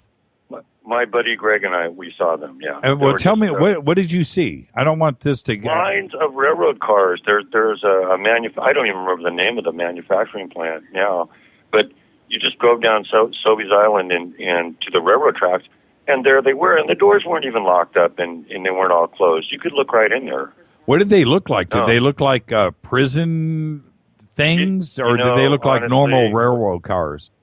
Did they have windows? Once you look back at the old pictures of the stock cars that they used for cattle concentration camps. Okay. Honestly, it reminds you they're metal; they're not wood like that. But they had long slats open for ventilation. That was obvious. They weren't a fully enclosed car. So interesting. And you saw it for yourself. Did you take pictures? No, I didn't even think about that at the time. I think I was 15 years old. Do you think you could go back and I think Greg could drive and I couldn't drive because I was 15, so that seems about right. Are you guys close enough where you can go back maybe and see if they're still making them? I'm all the way over in Florence now, and I actually haven't seen Greg for years. Right. But well, I've seen photographs of them. And they're disturbing looking. They look they not high tech, but what they don't do is they don't look like your traditional railroad cars. They look just a little bit different. And you're right, they have slats in them, long, narrow slats. But I have seen photographs. Some of them had flat bottoms in them. And some of them had a bottom in them where it almost looked like a bench and then a hole that went down and came back up and another bench on the other side. So kind of like a wide U shape on the floor, like you could sit there. Wow, that's crazy. That's absolutely nuts. What was your favorite show this week? It'd have to be Stuart Swerdlow, following up on the Montauk Chronicles. And, congratulations to Chris on his award at the Philip K. Dick Awards there, because he, wow. Yeah, totally. Yeah, it all blew me away. In fact, I've been fairly familiar with all this stuff for some time about Montauk, and I know how it impacted me, and I know listening to Fadernaughts how the whole subject is impacting them. I mean, there's been a lot of people who have required extra sleep just to recover from that. Yeah, it's such a heavy subject. Well, there's a few ways that I looked at Montauk over the years. It's changed greatly over the last 2 years for me. But when you go back and you listen to some of Al Bielek's past interviews and statements and stuff that he's made over the years, I thought it was a great story of going hundreds of years in the future and hanging out for a couple of years and talking about that, and you would listen to it, and it's like reading a science fiction novel. You can get sucked in and you're imagining what the city was like and the people, and Al was very descriptive. Well, that was like the colorful side of Montauk. That was like the fun side of Montauk. Oh, time travel, going to the future for a couple of years and hanging out and listen to that. But then you get into these other more disturbing sides to Montauk, and that's the part that really for me is the most disturbing and the most truthful. And the part that I find very, what's the word? Not so much credible as much as plausible. plausible. Mind control experiments and MK Ultra, all of that stuff is real, and all the experiments. Oh, it's absolutely real, and it's been linked together, I think, really well. Your program has done an excellent job of linking them together as far as Project Paperclip and how these scientists came here, who they were, what kind of projects they worked on, interviewing people who were victims of these projects. I mean, I hope it comes together in people's minds because they just, connect the dots, get out a pencil. It's all there. Absolutely. Absolutely. Thank you so much, Mark. Give my best to Tammy. Yeah. You guys all have... right, you too. Take care of Wowo. Yeah, I will. Have a good weekend. You too. Bye. Bye. Hi, you're live on Fade to Black. Who's calling? Hi, Jimmy. This is Ernie from West Covina. Hey, Ernie. How are you tonight, sir? I am doing very well, sir. First of all, I want to thank Dino for articulating what I've been trying to come up with all week long, ever since the guest you've had on Monday. And I'm very cynical about Zecharia Sitchin and the whole Anunnaki thing. Cynical or, Ernie, cynical or skeptical? Cynical. Okay. Well, yeah, but cynical, because skeptical, I have changed my mind as I've received more information. But concerning Zecharia Sitchin in particular, I heard him when he was on Art Show back in, I believe, the late 90s. Uh-huh. And Zecharia, well, here, let me back up a tiny bit.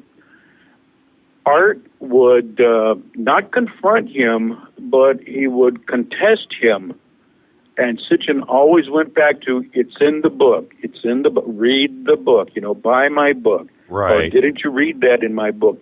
In other words, he was deflecting Art's question. Right. Meaning, to me, personally, Zecharia don't even remember what he put in there. Right. Whether he was telling the truth or whether he was making something up. And if I'm not mistaken, and I could be wrong, but I think Art cut that conversation short because he was spinning his wheels and getting nowhere with Sitchin. So whenever an individual such as your guest on Monday night, who I'm a little cold-hearted on this, I won't dignify by mentioning his name, but whenever they come on with that same attitude, it's like, bro, you don't have anything to say that's going to add to my interest or knowledge. In fact, I didn't even listen to the whole program because he kept going back to, read the book. It's in the book. Well, I had enough of that. So, yeah. I didn't get, Ernie, I didn't get as much of that on Monday as you're referring to. I think that Gerald, his knowledge base and being able to go back to names and dates and specifics in the story, because it is so complex. It's very complex. You're talking about thousands of times. I understand that. But I did hear more than once with Art, with different guests, his frustration.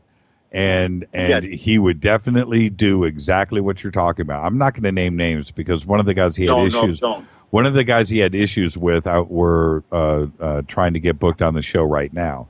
And Art would constantly press, look, I don't want hearsay. I just want facts. Just get me the facts that and like I did last night with Stuart, and I did that on Tuesday with Angela Smith, and I also did that on Monday with Gerald, is where'd you get this information from? Where does the information come from? I picked up on that. Yeah. And I want to know. Why do I want to know? Because you guys want to know. It's exactly, I want I seek knowledge. I don't know what I don't know. Right. And the only way I find out what I don't know is when I hear it from somebody who's reputable. That's In right. fact, even Lauren Coleman, if you were to ask Lauren Coleman a question, he'll answer you directly. And if he hasn't got the answer, he'll tell you so. He won't say, well, read my book. Right. Or, I'm coming out with a new book, et cetera, et cetera. Bill Burns, I love Bill. Same way, he's in your face. You're right. Or the other. One of the things, Ernie, I'm going to cut you off because I'm not cutting you off. No, I'm not cutting you off. I'm going to interrupt you. No. Okay. So in this, one of the things that kills me as a listener to other radio programs You're listening, you're investing your time, you're listening, you're engaged, and you're waiting for the answer, and then you get somebody that says, well, you know what? It's in my book. You know what? I don't want that, man. That's the closest thing. If you want me to change the dial on the radio station, you want me to dial out on your radio program, have somebody say that. It's in the book. That's exactly what I did. Yeah, unfortunately. I'm not into it. It wasn't you nor the program. It was just not really getting anything out of this guy. Yeah. Why even have him on? On a personal note, Jimmy, what is your opinion of Zachariah Sitchin and the Anunnaki? Well, my position is Zachariah was on to something. Okay, he was on to something. What we don't know. This is what we don't know, and this is what I don't know for sure. Is when the documentation on everything says 450,000 years ago, the King's List, all of that.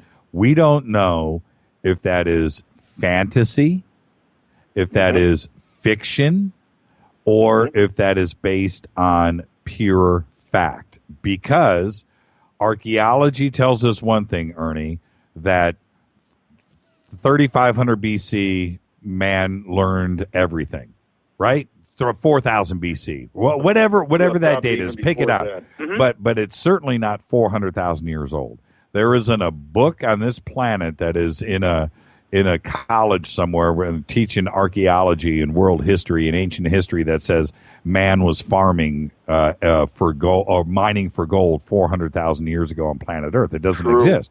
So that part of the Sumerian text and how it's interpreted, do you take it at face value or not? You've got to go back to the Old Testament where they're talking about different characters in the Old Testament being 700 years old. Do you base that on fact, or is it some kind of metaphor? I think on recorded genealogy. Is it metaphor? We don't know. We honestly don't know. But Sitchin was onto something, and so if you take it literally, then we really need to investigate it. Well, he was willing to put it all out there. Now, one of the issues that I have with Sitchin is when you take some of the interpretations out there, like the University of Chicago and their online library of the Sumerian text, which I have gone and read and used the automation systems myself, where there are plenty of people out there that say, hey, look, man, there's no gold. They don't mention gold. Nibiru's never there. This stuff. Well, you know what? I don't know what to believe anymore. I hear you, brother. I don't know. I don't know. Is it some kind of weird disinfo that's coming back at us to eliminate Sitchin's references? I can't read. I can't read Sumerian text. Neither can you, I don't think. Can you read Sumerian? No, absolutely not. So I can barely read English. Right. So that's the problem that we have, right? And when it comes to the Bible and the Old Testament, well, the versions that we're reading now today are translations on translations on translations on translations. We don't know. That is correct. We don't know. We don't. I don't. And I can't. I don't have the Dead Sea Scrolls in front of me, so I can't read those. They won't let us read them. Nobody can decipher those. All the papyrus texts that pop up and the Nag Hammadi and everything. We don't know. We really don't know. We're all you and I know, Ernie, is what we're told. It all comes down to belief. That's it. What do you believe? What do you believe? I've got the answer to the pyramids, and I've got the answer to Machu Picchu. I've got the answer to all those. And the answer is simply this. There's a verse, I believe it's in Jeremiah chapter 18, or it could be in Ezekiel, but the prophet is speaking about the coming invasion of taking part of the nation of Benjamin and I forgot. One of the other tribes goes to the north to Babylon, and the other tribes go down to the other 9 go into Egypt, and Dan was already way up there, so he doesn't factor into the equation. But from out of nowhere, we're blindsided by this one verse that the earth was destroyed at the anger of God's wrath. And the prophet says, I saw no man, I saw no bird, and maybe one more or two more sentences, and then he goes back to the impending calamity, which is going to come upon the nation of Israel. And that leads me to believe, what was it that was there that was totally destroyed? And then the earth, I don't know if it was recreated, I don't know.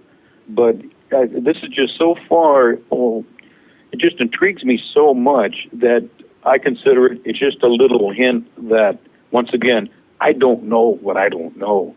But I believe that there was a superior intelligence, and I believe that they were quite possibly human, and things just got so far out of hand that what happened was the same thing that had occurred in Genesis chapter 6 with the wiping out of the peoples because of the flood. So whatever it is, in fact, my favorite character, Tsoukalos, Giorgio Tsoukalos, with his little flying, I don't know what that little pin is called. Yeah, from Colombia. From Colombia. Correct. But that indicates to me that there was that intelligence already in existence before the creation of Adam and Eve. And on a little side note, and then I've already taken up more than my share of time, but on a little side note, they've, in fact, you may have even seen it on Ancient Aliens, but they made a scale production of that little pin, and that sucker flew. Yes, it did. Yes, it did. It had aerodynamics. Yes, it definitely flew. Definitely. Also, the Saqqara bird from Egypt, too, that also flew. Yes. Yep. No question about it. Anyway, okay, I'm going to split now, but anyway, hey, Dino, I know you're still listening, and thanks again, once again, for articulating and putting into words what I can't explain, but brother, you hit the nail on the head. Thank you so much, Ernie. All the Jimmy, best. Thanks for listening. Yes. All the best, man. And have you and Rita and the whole gang as well. Have a great weekend. We'll see you on Monday. I shall. I shall. So long, Les. So long, Space Boy. Bye. Bye. This is Fade to Black. I'm your host, Jimmy Church. It's Fader Night. I'll be back right after this. 323-825-5045. Got about 6 calls on hold. I'll get to them all when I come back. Hi, everybody. This is Rob Halford, the Metal Guard, on JimmyChurchRadio.com. What's up? My name's Brian Taylor, Ninja Badass Extraordinaire, and this is JimmyChurchRadio.com. JJCR in your face. JimmyChurchRadio.com on the Dark Matter Radio Network.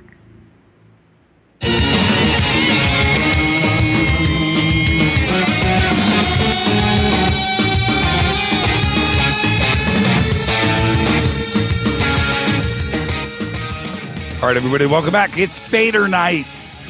Fade to Black. Bespoke radio for the masses, only on the Dark Matter Radio Network. 323-825-5045. It's Fader Night. Thursday night, the best night of the week. I don't know if you know this. I got to get this out there. A big asteroid will fly by Earth on Monday. But NASA says, don't worry, we'll be safe.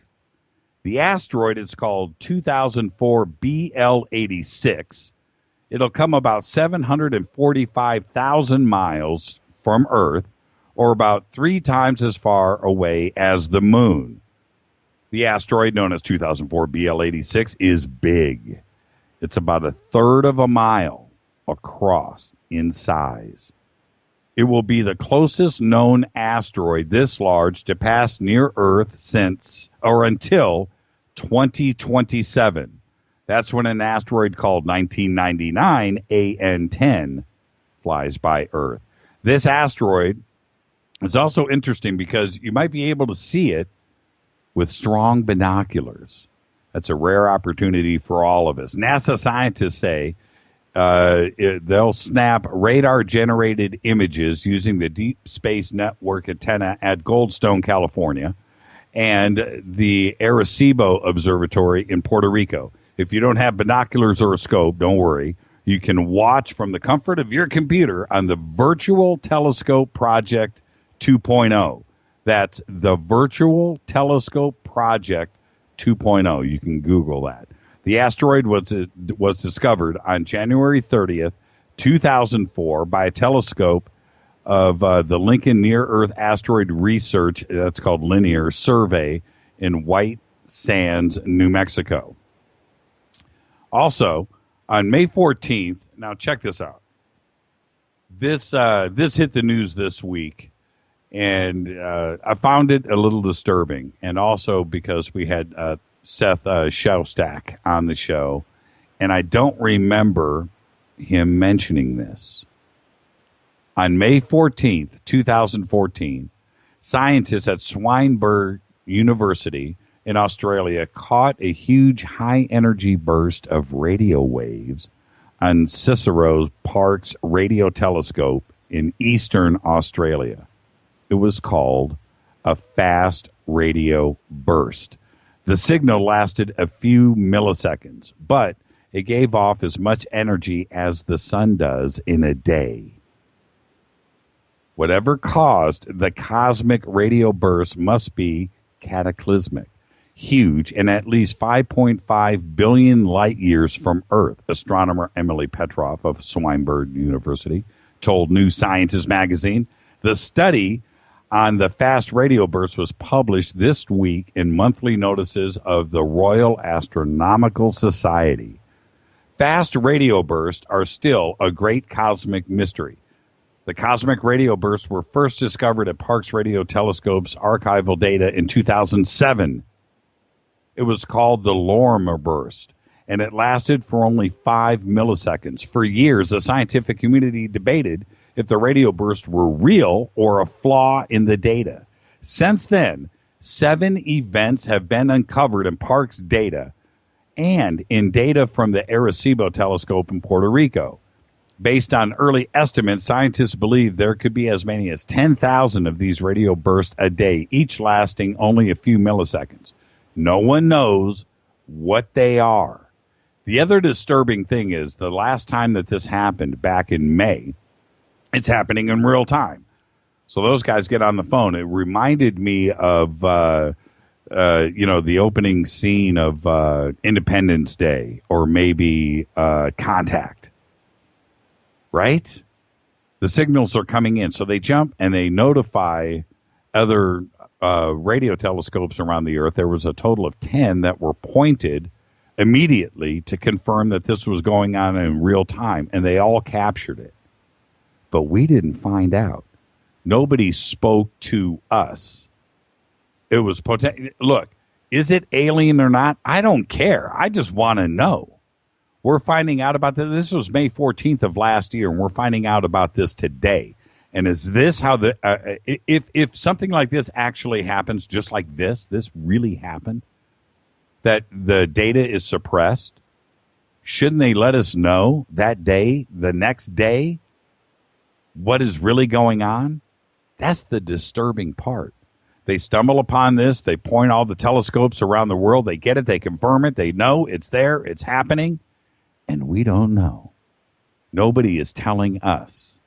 I have to go back and look at the Seth Shostak show that we did last year. If it was after May 14th and he came on this program and didn't mention anything about it, I'm disturbed. And I feel really strange that it's taken 6, 7, 8 months for us to find out if this was real or not. You know, and the truth is, we don't know where it comes from. We don't know what's causing it. We just know it's happening a lot. I'm disturbed. I'm completely disturbed. If you're on hold, stay there. I'll be right back. This is Fade to Black, only on the Dark Matter Radio Network. I'm your host, Jimmy Church. It is Fader Night. I've got so much news tonight that is just incredible. I want to get to all of it before this show is out. And I'll get to your calls, too. Don't worry about it. Myra, and your group call. I see it coming in. I want to grab that. That looks interesting. I'll talk to you guys in a minute when I get back. This is William from La Crescenta, and I listen to JimmyChurchRadio.com. Jimmy Church. My name is Alan, and I listen to JimmyChurchRadio.com. He's always giving it to you straight. JimmyChurchRadio.com on the Dark Matter Radio Network. Hi, this is Rob Reiner from Anvil, and you're listening to JimmyChurchRadio.com. What's up? I'm Chris. What up? This is Kyle Massey, and you're listening to Jimmy Church Radio, the Revolution.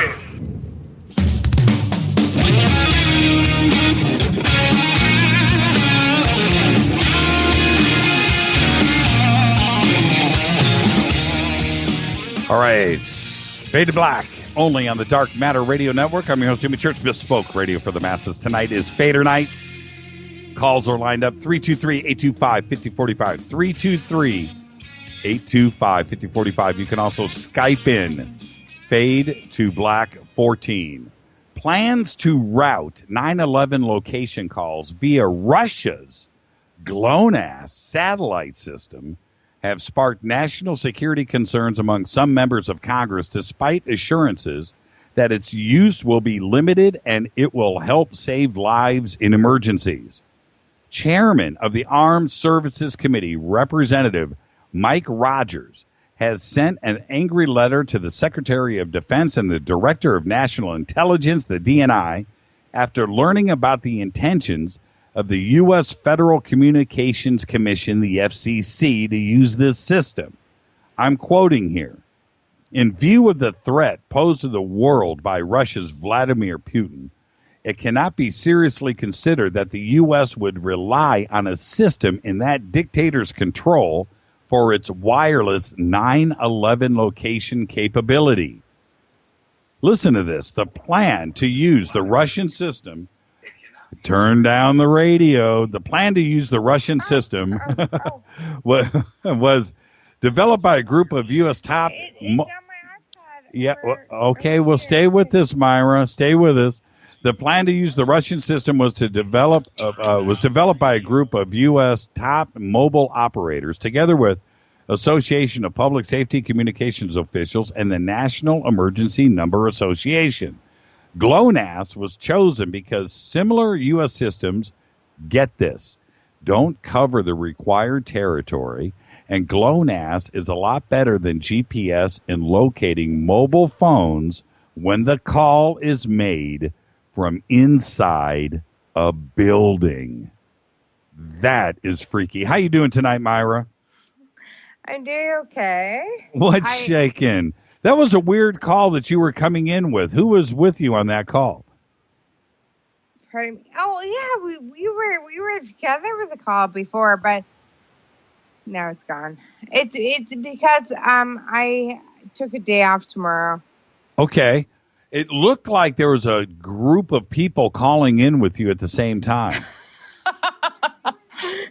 Well, because I try to encourage everybody to call in, right? It's Fader Night, and I try to do what I have to do. But yeah, I got kind of drunk, and I wanted everybody to call in because I'm the worst person for you to talk to right now. It sounds like you've had a couple of Gobekli Tepes, young lady. Yeah, I know. Oh, no. Can I just hang up right now because I feel very sheepish?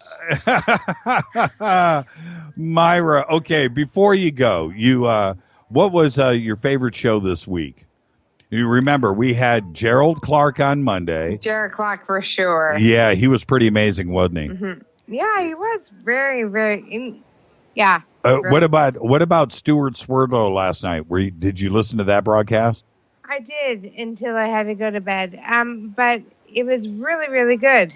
What time is it? Right. He was scary. Yeah, it was totally scary. See, so right now, what is it? Is it like after midnight there? Yeah. It is. It's very late. It is 12:15 there. Yeah. Here. Myra, were you at a club tonight and then you came home and listened to Fade to Black? Is that what happened? No, I went to our boss today and I said, I have a vacation day tomorrow because January sucks. And then she said yes. And then I was like, okay. So I drank wine. Myra, you are the That's my best. story. Hey, you know what? And stick to it, young lady. I'm sorry. I'm not that young. Myra, you have a great weekend. What's that? I think I'm kind of the same age as you were. You think so? I don't think so. Okay. Well, you know what? Off the air, we'll find out. Yeah. Is that fair? Yeah. Because in your picture, you look like you're 19. Oh, well, I love you so much, Jimmy. You're my best friend forever and ever and ever. Thank you so much, Myra. All the best. You have a great night. And by the way, all my FADERNIGHTs, I love you guys so much. And thank you for dealing with me being a tit. I'll talk to you. No. They deal with me being a tit a lot. I love you guys. Thank you so much, Myra. Have a good night. Oh my God, I just heard that happening. Bye, Myra. Bye, Jimmy, I love you. I love you too. Bye. And Rita, I love you too. Bye. Bye. Myra, everybody. Unbelievable. Oh, man, I just hung up on 2 callers right in a row. Area code 618 and area code 918. I apologize for that, and I can't pick up your call on this other line. I can't do it. It doesn't work on this computer. So, yeah, you have to call back. I apologize for that. Oh, man, and they were next in line. All right, you know what? I'll just wait, and I'll grab you two right in order. Everybody else is going to have to wait. That is just rude of me. The end of civilization, as we know it, just got a little closer. According to an update to the doomsday clock, the world is now 3 minutes from midnight, and one of the big reasons is the failure to reduce greenhouse emissions, even in the face of climate change. The Bulletin of Atomic Scientists maintains the clock and resets the hands every few years based on existential threats to civilization. Created in 1947, Roswell, the clock initially served as a warning about the threat of nuclear weapons, but climate change has started to mess with the hands of time in recent years. This is the 4th update to the clock that explicitly mentions climate change, though it's an issue that has been on the bulletin's radar since 1961. The clock was last updated in 2012 when the hands were set at 5 minutes to midnight. The reason the world is closer to doomsday is now the growing clarity about the impacts of climate change. The only time the doomsday clock has been closer to midnight was in 1953, a year after hydrogen bombs were tested by the U.S. and Soviet Union in an escalating nuclear arms race. The clock also struck 11:57 p.m. in the Cold War chill of 1984. On the positive side, the clock was moved all the way back to 11:43 p.m. in the wake of the Cold War and the start of nuclear disarmament. Wow. Hi, you're live on Fade to Black. Who's calling? Hey, Jimmy, it's Reverend Ed. It's who? I'm sorry. Reverend Ed. Oh, hey, Rev. How are you, sir? I'm doing okay. Sorry, I've been absent for a while. I've been having issues with this iOS. The Android 24. Anyway, I had to go through the complete reset, and I'm back. Okay. It's good to hear your voice, man. Thank you. I appreciate that. So what's going on, man? Where have you been? Like I said, I was having issues with my phone. I've been just sitting here in Oklahoma and just twiddling my phone, trying to figure out what to do. And like I had to do a complete reset on my phone. Had to delete everything, and I'm just slowly getting everything back. Okay, but you're back with us, and that's all that is important. Were you able to catch the shows this week? Unfortunately, I'm going to have to go back, and luckily I do have the Fade to Black site, so I can go and download those episodes so I can catch up on them. Yeah, all the episodes are updated over on the podcast, and of course you have YouTube as well. YouTube's about 2 weeks behind. Over the weekend, we'll add. Well, it takes forever to download that. Yeah, right. There's nothing like the Fade to Black podcast, man. Yeah, I love it. That's the only way I'm able to catch up. Totally cool. So what else is going on? Just finally able to hear the show tonight for a little while, and I just wanted to say hi and let everybody know I'm okay. I'm watching. Ed, I'm watching Twitter right now. It's Ed. Oh my God, it's Ed. Ed's back. We love you, man. Thank you. It's great to hear your voice, Ed. Thank you so much. All right. Love being a favorite. I know you do, Ed. We love you back. Thank you, sir. All right, you have a wonderful night. You too. Reverend Ed, everybody. Reverend Ed is back. Hi, you're live on Fader Night. Who's calling? Hi, this is Barrett from Memphis. Barrett, how are you, sir? Excellent. How are you, my friend? Man, you need to get back into radio. That is some pipes. You hear it every day, though. You hear it every day. Do you go up? Tell me the truth, man. Do you go up to, a drive-through window and it's like, I'll take 2 double cheeseburgers. Do you lay it on thick? Do you lay it on? Really? No, not really. It's just you know how it is. It's just a natural thing. It's the way you. It's just the way you talk. It's, but I'm sure you've had the same thing happen where you're sitting in a room full of people and there's always those people that go, "Hey, you ought to be doing radio." Yeah, and they don't expect it either. It's really funny. Well, you know what I really love is when somebody will call me, like a sales call. And I'll see it come in on the cell phone, and I'll just know. Or if I've got to call Time Warner Cable or whatever. But, they'll, hi, may I speak to Jimmy? Yeah, this is him.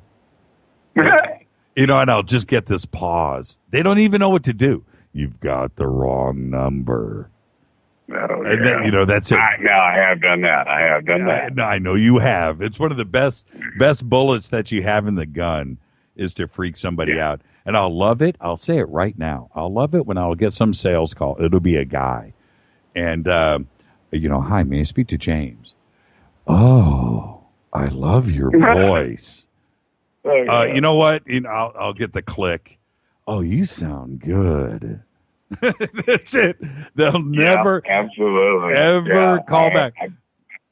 And two, a lot of times, you ever had those deals where you've been with a group and there will be some girl there that, she's talking to her friend and she'll say, "Hey, will you say hello to my friend?" And then you lay it on you. Hey there, baby. How are you? Hey there. And I was like, I love doing those. Those, you're right. Bullets in the gun, they're always great for pranks. But no, this is just fun. Whenever I meet, this is what I do, Barrett, and you can steal this and you can use this, but you probably already have. But when I meet a husband and wife and their 2 kids, and the kids are like 5 and 8 or something, a little girl, little boy, and they'll be like, Jimmy, this is my son, and I haven't said anything yet, right? This is my son, Barrett. I'll go, "Hey, how you doing?" Just loud and deep, just to watch him just freak out, man, just freak out. I do it all. I mean, it'll just scare the crap out of him. I do it all the time, and I can't help myself, and I will always do it. "Hey, how you doing?" Whoa! Hey, how you doing, baby? Yeah, right. God, help me now. I do it all the time, and I'm not going to stop. It's just the way it is. So now, you're in the middle of January in Memphis. Now, there's two things that happen in Memphis in the middle of January, one or the other. One, it's really, really, really cold without any snow, or it's actually really nice. You don't have it in the middle. What's it like in Memphis today? Yeah, today it was like 52. Right. 2 days ago it was 70. Right. Yeah. You gotta love it. I do. Man. I do. And I got a bunch of Facebook posts from friends of mine who just couldn't resist. I think it was January 18th or whatever, and there was like 4 people in the sailing club saying, "Yep, it's January 17th, and we're all out sailing." Blah blah blah. And it's like, really. Hey, is the do you know? I don't know what part of Memphis are you on, the north side, east, or what side? I'm in Collierville. Oh, okay. You were at Bartlett. I'm in Collierville. It's So you're on the north side. I'm in the burbs. Right. Over in Bartlett, I don't know if it's still there.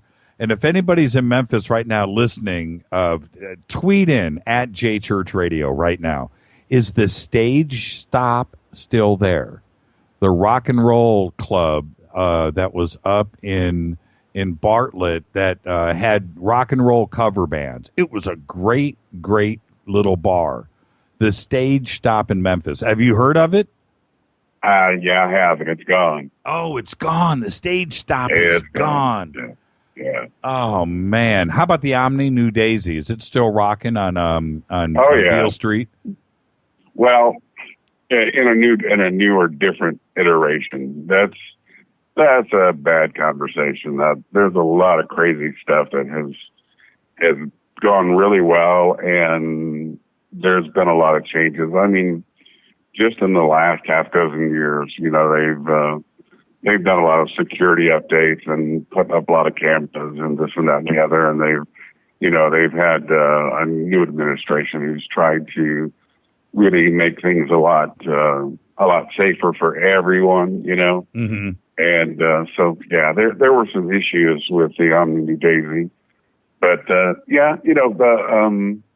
there's been some good changes, and I know there was somebody hating on Memphis on the tweet deck the other night, but because they visited here once and saw somebody get mugged or something, but hey, they've never been to L.A. Yeah, right. Yeah, that goes in every town. I mean, I worked on Beale Street for a year at the Omni New Daisy. A couple other clubs there, but I was one of the main guys there at the Omni New Daisy. And I got to tell you, I never saw there's parts of Memphis that are rough, but there's parts of every city that are rough. But I never had any issues with Beale Street ever. And trust me, I should have had issues, but I never did. And it was a great place. Still is. I mean, the last time I was there, I spoke there for the Blues Festival and down the street from the Omni New Daisy. But it was going back. It was definitely a little more touristy than when I worked there. It was it was pretty seedy. It was a pretty fun place. A little dirty. I like my things a little dirty, and it was definitely a little more commercial, a little more gentrified when I went back. But it was also a lot bigger too. I mean, it was pretty fascinating to me to see how it grew in both directions. Well, and it was a huge change because I think really when the big metamorphosis came was when they put in the FedEx Forum right there at the base of Beale Street. Right. So it's a huge venue, and it brought a whole new kind of prestige, as it were, to the entire district, because now you've got the Grizzlies playing there and all the big events, and Paul McCartney's here, yada, yada. It's just, right. It had a lot of glam and the hard rock and all that kind of stuff. There's the touristy part, but at any rate, Memphis is Memphis. It's not a bad place. No, really. Memphis is Memphis is awesome. Is the Flying Saucer still there? Oh yeah, it'll never go anywhere. As long as there's beer drinkers, the Flying Saucer will be there. Man, there's this for everybody, for all the listeners of this show. There's a bar on Beale Street. It's called the Flying Saucer. And Barrett, correct me if I'm wrong, but don't they have like 200 beers on tap? Exactly. Yeah, it's like 200. You walk in. It's insane. Yeah, it's insane. You walk in and you see this going on behind the bar. All the what do you call it? The levers that you pull for a keg, whatever those are called, beer taps or whatever they are with the name of the beer on it. And you look, and there's literally 250 beers on tap at this bar. I had never seen anything like it. And it's called Beers from around the world. And it's my favorite, right. The Flying Saucer. Trust me, baby. I've crawled out of there more than once, and I do mean crawl. I do. I actually fell over. That little section they've got where you can sit and right by with the big windows open, and you can sit and you're like a half inch from the sidewalk. I actually fell over that wall one night. So been there, done that. Okay. I went out of the Flying Saucer. The park is right there, right? That little grassy area, right? And I fell down in that park. I fell down in the park in the grass, and I was like, "Wow, really?" I mean, I got up and it was all good, but I'll never forget that. I was that guy. I was that guy that everybody else sees fall down. That comes out. I was that guy one night in that park, coming out of the Flying Saucer. We were staying at the Peabody, and is it called the Peabody? Yeah, the Peabody, right? The hotel. Oh yeah. And so we had to walk from the Flying Saucer over to the Peabody, and I don't know how I made it, but. Yeah, man, I love Memphis. I can't believe I just said all of this stuff on the air, but it's really true. I know, it's crazy. We just had friends come in from Massachusetts for a wedding, and they stayed they stayed close by, but they walked down every morning and got their Bloody Marys and watched the Ducks do the march through the Peabody. And, go up on the roof and the observation deck and overlook the town, go to the rendezvous. Oh, the rendezvous. Wow, that's right. I forgot all about that. The rendezvous.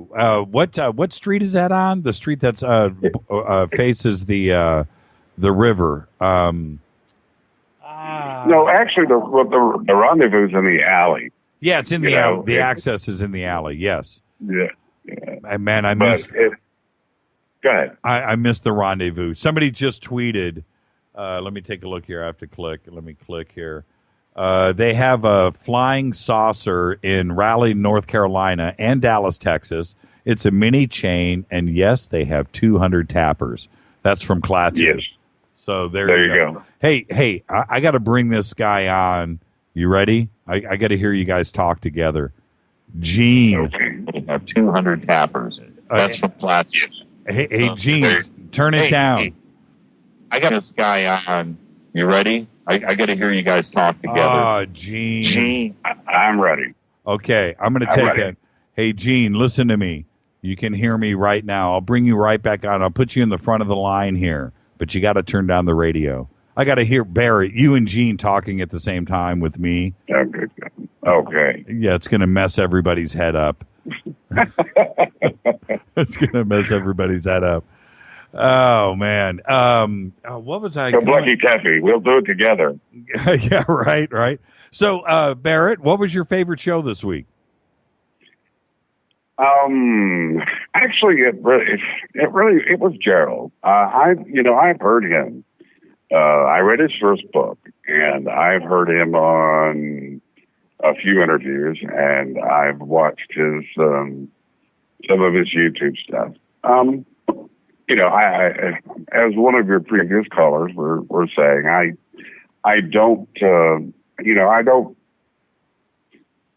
subscribe to 100% of everything he that he has to say, but I do appreciate somebody who does their homework. And more than that, I really, really like people like him and Jim Mars and a whole bunch of others who does the work and connects the dots and gives you their best analysis, their best shot at what they see as to be their truth, their reality for the situation. So you got me there, boss. Because yep. And in his defense, he has done this a gazillion times. I mean, he gets up and he does these talks, and he has to tell the same story over and over again. And you and I both, as doing the radio thing and everything, you got to appreciate the fact that he tries. And really well, he does it well. He makes it fresh every time. Well, the other thing, and Gene is with us. Gene, hang on for a quick second. Yes, sir. Is the one thing about Gerald and Sitchin in general, when it comes to the Anunnaki, is I have tried to read and research. It gets so complex. It goes to the right. It goes to the left. It goes deep. Yeah. And it goes, there's so much there to learn. It's kind of like when you read the Bible, man. I mean, there's so many different characters and stories and events and dates and times, and it gets too complex. So when you bring on a guy like Gerald, he's the book, he's the guy, and he's done all the research. So you want to get it back out of them, whether it's all accurate and and true. Well, we don't know any of that when it comes to ancient history, but he's done the research for us, and that's what's great about guys like Gerald. And you're absolutely right. Exactly, and I'm exactly where you are. I have, I've actually gone back and read the Sitchin books, and the whole Anunnaki tale, everything about it is a real big thing for me. I mean, it's something that I really dug my teeth into, and I enjoy listening to it no matter whose perspective it is. But he's my guy for the week. I enjoyed Angela a lot, and I'm as impressed with her as you are. She's pretty darn impressive. Miss Michelle just tweeted, Jimmy, you got it all wrong. You need to start reading from the back of the book. So there. Hey, Gene, how are you tonight, sir? Yes, sir. I'm doing great. I'm glad to be talking to the Prince of Paranormal and the great Barrett from Memphis. I can't tell the two of you apart already. Gene, you are the man. Yo, brother. Yo, what up, Bubba? Yo, Barrett, my brother from another mother. This is fantastic. Hey, Jimmy, I just want to say that every show is the best. Everything that you explore. I mean, you're talking about all the history and everything. Well, think of the history of all the intelligence in the universe. The disparate, the multiplicity, everything that's out there, all the different generations of aliens and their history. There's so much more to be learned, the secrets that we don't yet know. That's exactly right, Gene. That's exactly. I couldn't have said it. Can I use that later? Absolutely. That was so well done. Oh man, thank you so much. And Gene. It's true. I mean, that's every time I launch into a subject like that, or something new, it excites me to discover how much I don't know.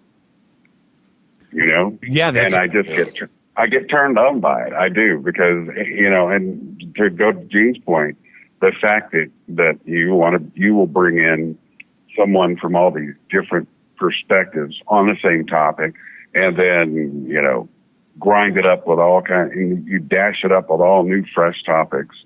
It's just a great exercise every one of us, because it brings something new to excite us, to inform us, to make us feel like we're a part of the conversation. And that whole thing about bespoke radio for the masses is it's kind of a throwaway line now, but it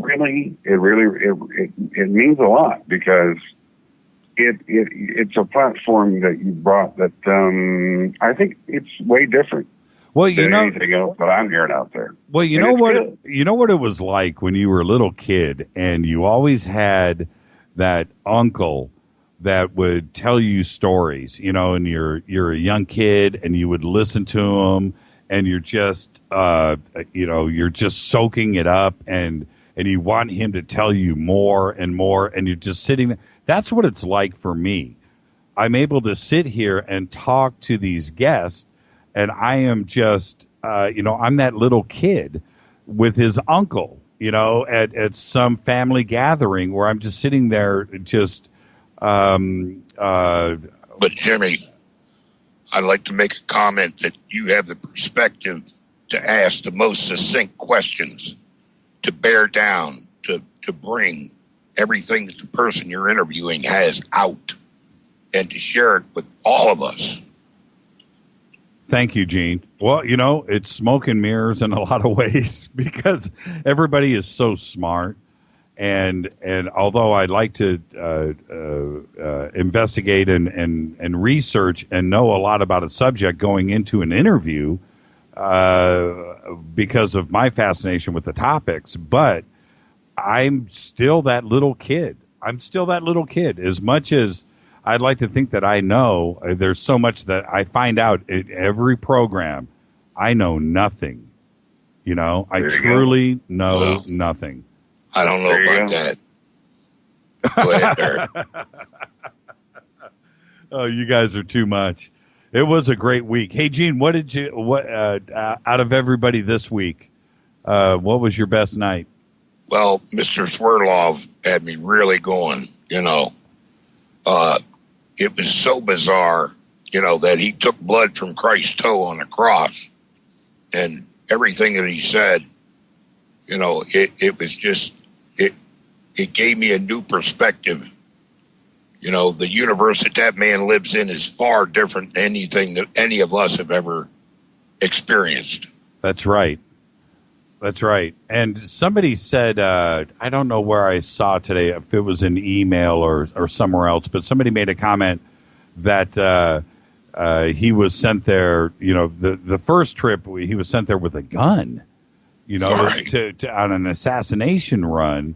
But then he chose not to do it. And when I read that today, I think it came in an email, and I forgot that he said that. I was like, oh, that's right. I remember the DNA sample blood thing, but he chose not to. That was interesting. That was a really interesting take that, he just couldn't do it. Well, like 99% of everything that you get on the air, it was absolutely amazing. And the lady doctor was fantastic. Her knowledge was unsurpassed. And, of course, Gerald, he's one of the best. Yeah, Gerald is. Yeah. Oh, man. Hey, so listen, you two, I'll let you both go. Thank you for both coming on. Somebody just tweeted it's Barry White. It's Barry White night. Barry White night. I saw that. I can't get enough of yours up there. Good night and love to all my Fader friends and Fader family. Good night, Captain of Conspiracy, and take care, Barrett. Thank you so much, Gene. Thank you, Barrett. Gene? Bye-bye. Hey, Gene and Jimmy, thank you guys. And to all the FADERNIGHTs in Barry White tradition. I can't get enough of you up there. Thank you, guys. You guys have a good night and a good weekend. We'll see you on Monday. Good night. Lots of love, man. Bye, guys. Bye-bye. Oh, with that, let's take a quick break. Wow, Barry White night. That was too much. I can't believe those two guys were actually on together at the same time. This is Fade to Black, bespoke radio for the masses. Barrett, Gene. I'm your host, Jimmy Church. We're only on the Dark Matter Radio Network. It is Fader Night. I've got calls on hold. You know what? I'll pick a call. We got time for one or two more. 323-825-5045. I'll be back right after this.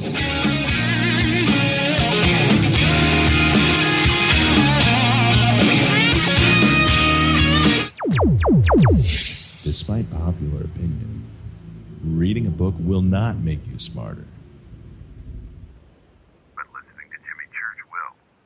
On the Dark Matter Radio Network. He's always giving it to you straight. JimmyChurchRadio.com. On the Dark Matter Radio Network. Erica, Brittany, Gabby, and you're listening to JimmyChurchRadio.com.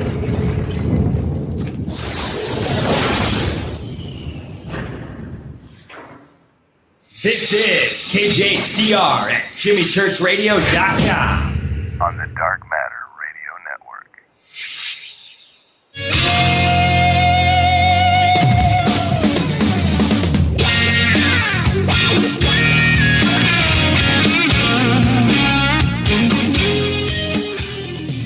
Fade to black. It is Fader Night. Let me click on a couple of buttons here. Let's do this one first. Hang on. Just hang on. Fade to black. Hang on. Turn down the radio. Hang on. Turn down the radio. Bespoke radio for the masses. Got enough time for two more calls. 323-825-5045. Kat just tweeted in, the stage stop is still rocking. Barrett scared me. Whew, it's been there. She's been there a few times. So let me, hold on. She actually sent it. There it is.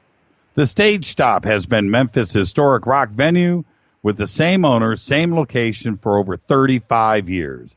Stage stop is always available for your local private party, happy hour. There it is. I cannot believe I'm actually looking at this. The stage stop rocks. Let me tell you something. I love me the stage stop. All right, who's with us? Who's calling? Hey, Ziggy. Hey, Ziggy. How are you tonight, sir? Hey, buddy. How you doing? I'm doing great. You know, one of the Wonderful. yeah. Thank you so much for that, Ziggy. One of these nights, I'm going to bring you on for a full segment. Oh, that's cool. Yeah, That's cool. yeah. We have a few things that we need to talk about one night, and That sounds great.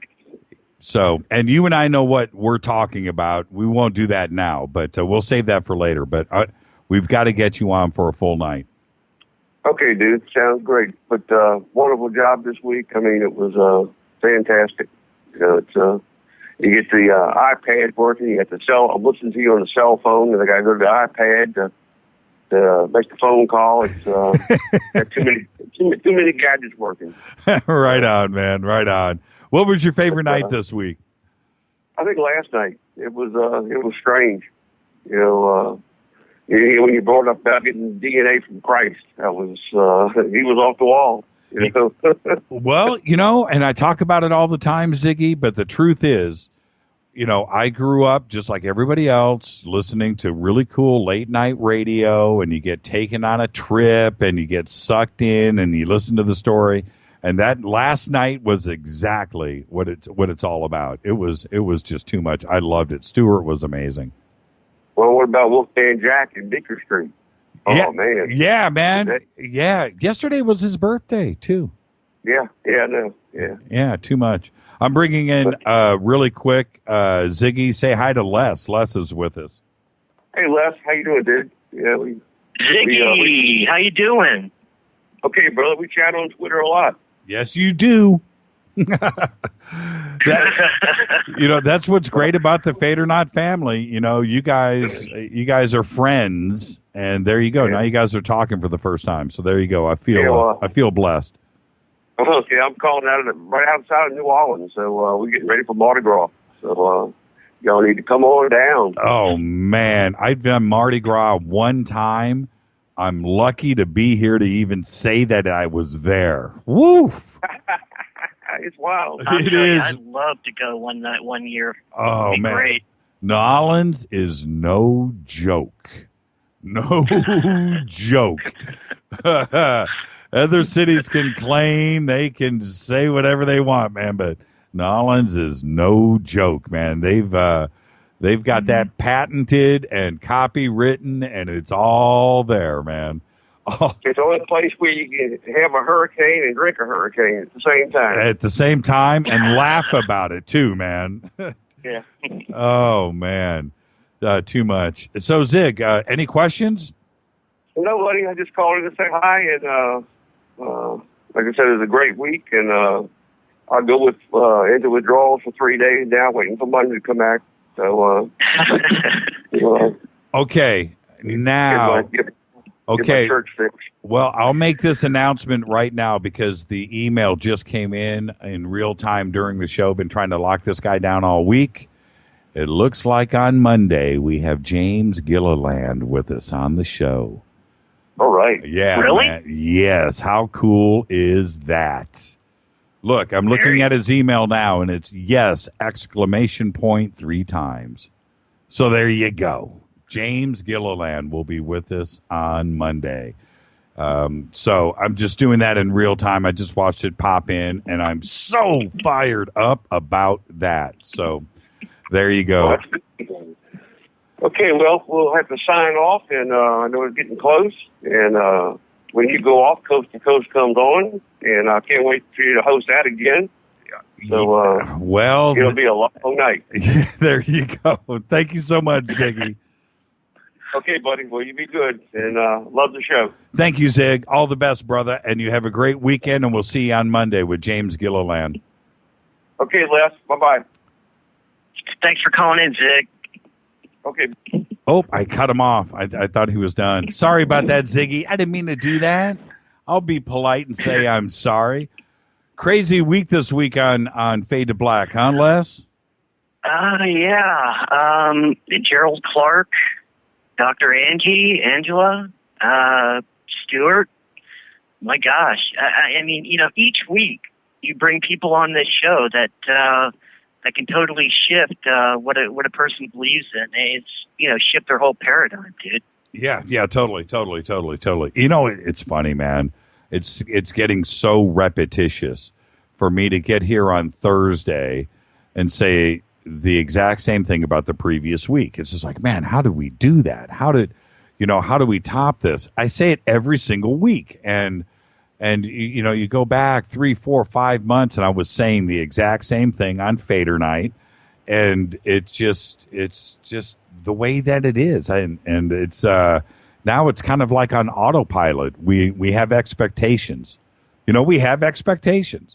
And that's the way that it is. And I expect next week to be the same thing. Exactly. Next Thursday, I'll be saying the same thing. And I am so humbled by that. I am so humbled that we pull this off every single week. Jimmy, that's one thing, that I'd love to say is that you ask great questions, but you are humble enough to ask your audience for help if you need it. And that's one reason I think we love you so much is you go to Twitter and you follow what we say. Mm-hmm. It's bespoke. Mm-hmm. It is. Mm-hmm. I love it. Mm-hmm. Mm-hmm. Yeah, and I don't. How do I say this? I don't want to. I don't want to fall into the traps that other hosts do. And I learned from that. I really do. One of the things that I really enjoy having Twitter right here and TweetDeck right next to me in the studio in real time, it's like, 200, 300, 400 people sitting in front of me, and everybody's engaged. Yeah. And I'm so used to it, and I'm able to just look over and I can tell from the comments and what everybody's saying. I can see the doofuses that are posting I can see that roll by, some jealous guy or girl or whatever. I can see that, and I love it. I love it. There's not. You know what? Let me say this. I'll say this right now to any ambitious trolls that are out there. I love it. The fact that somebody is listening to the show and posting just means, dude, You're listening. What that? That's right. So you're oh man, I love it. I love it. If the show bothered you so much, like anything else, turn the channel. Go somewhere else. Turn the dial. Yeah, turn go. the mouse, Go. whatever. The fact that you are listening is because you love it and you can't help yourself. You're here because you love it. So tweet away, brother. Tweet away. People shoot me an email. Love to complain, Jimmy. They love to hate, and haters love to hate. What? And that's just the way it is, brother. Yeah. You're not going to go and listen to some other show that whatever and troll.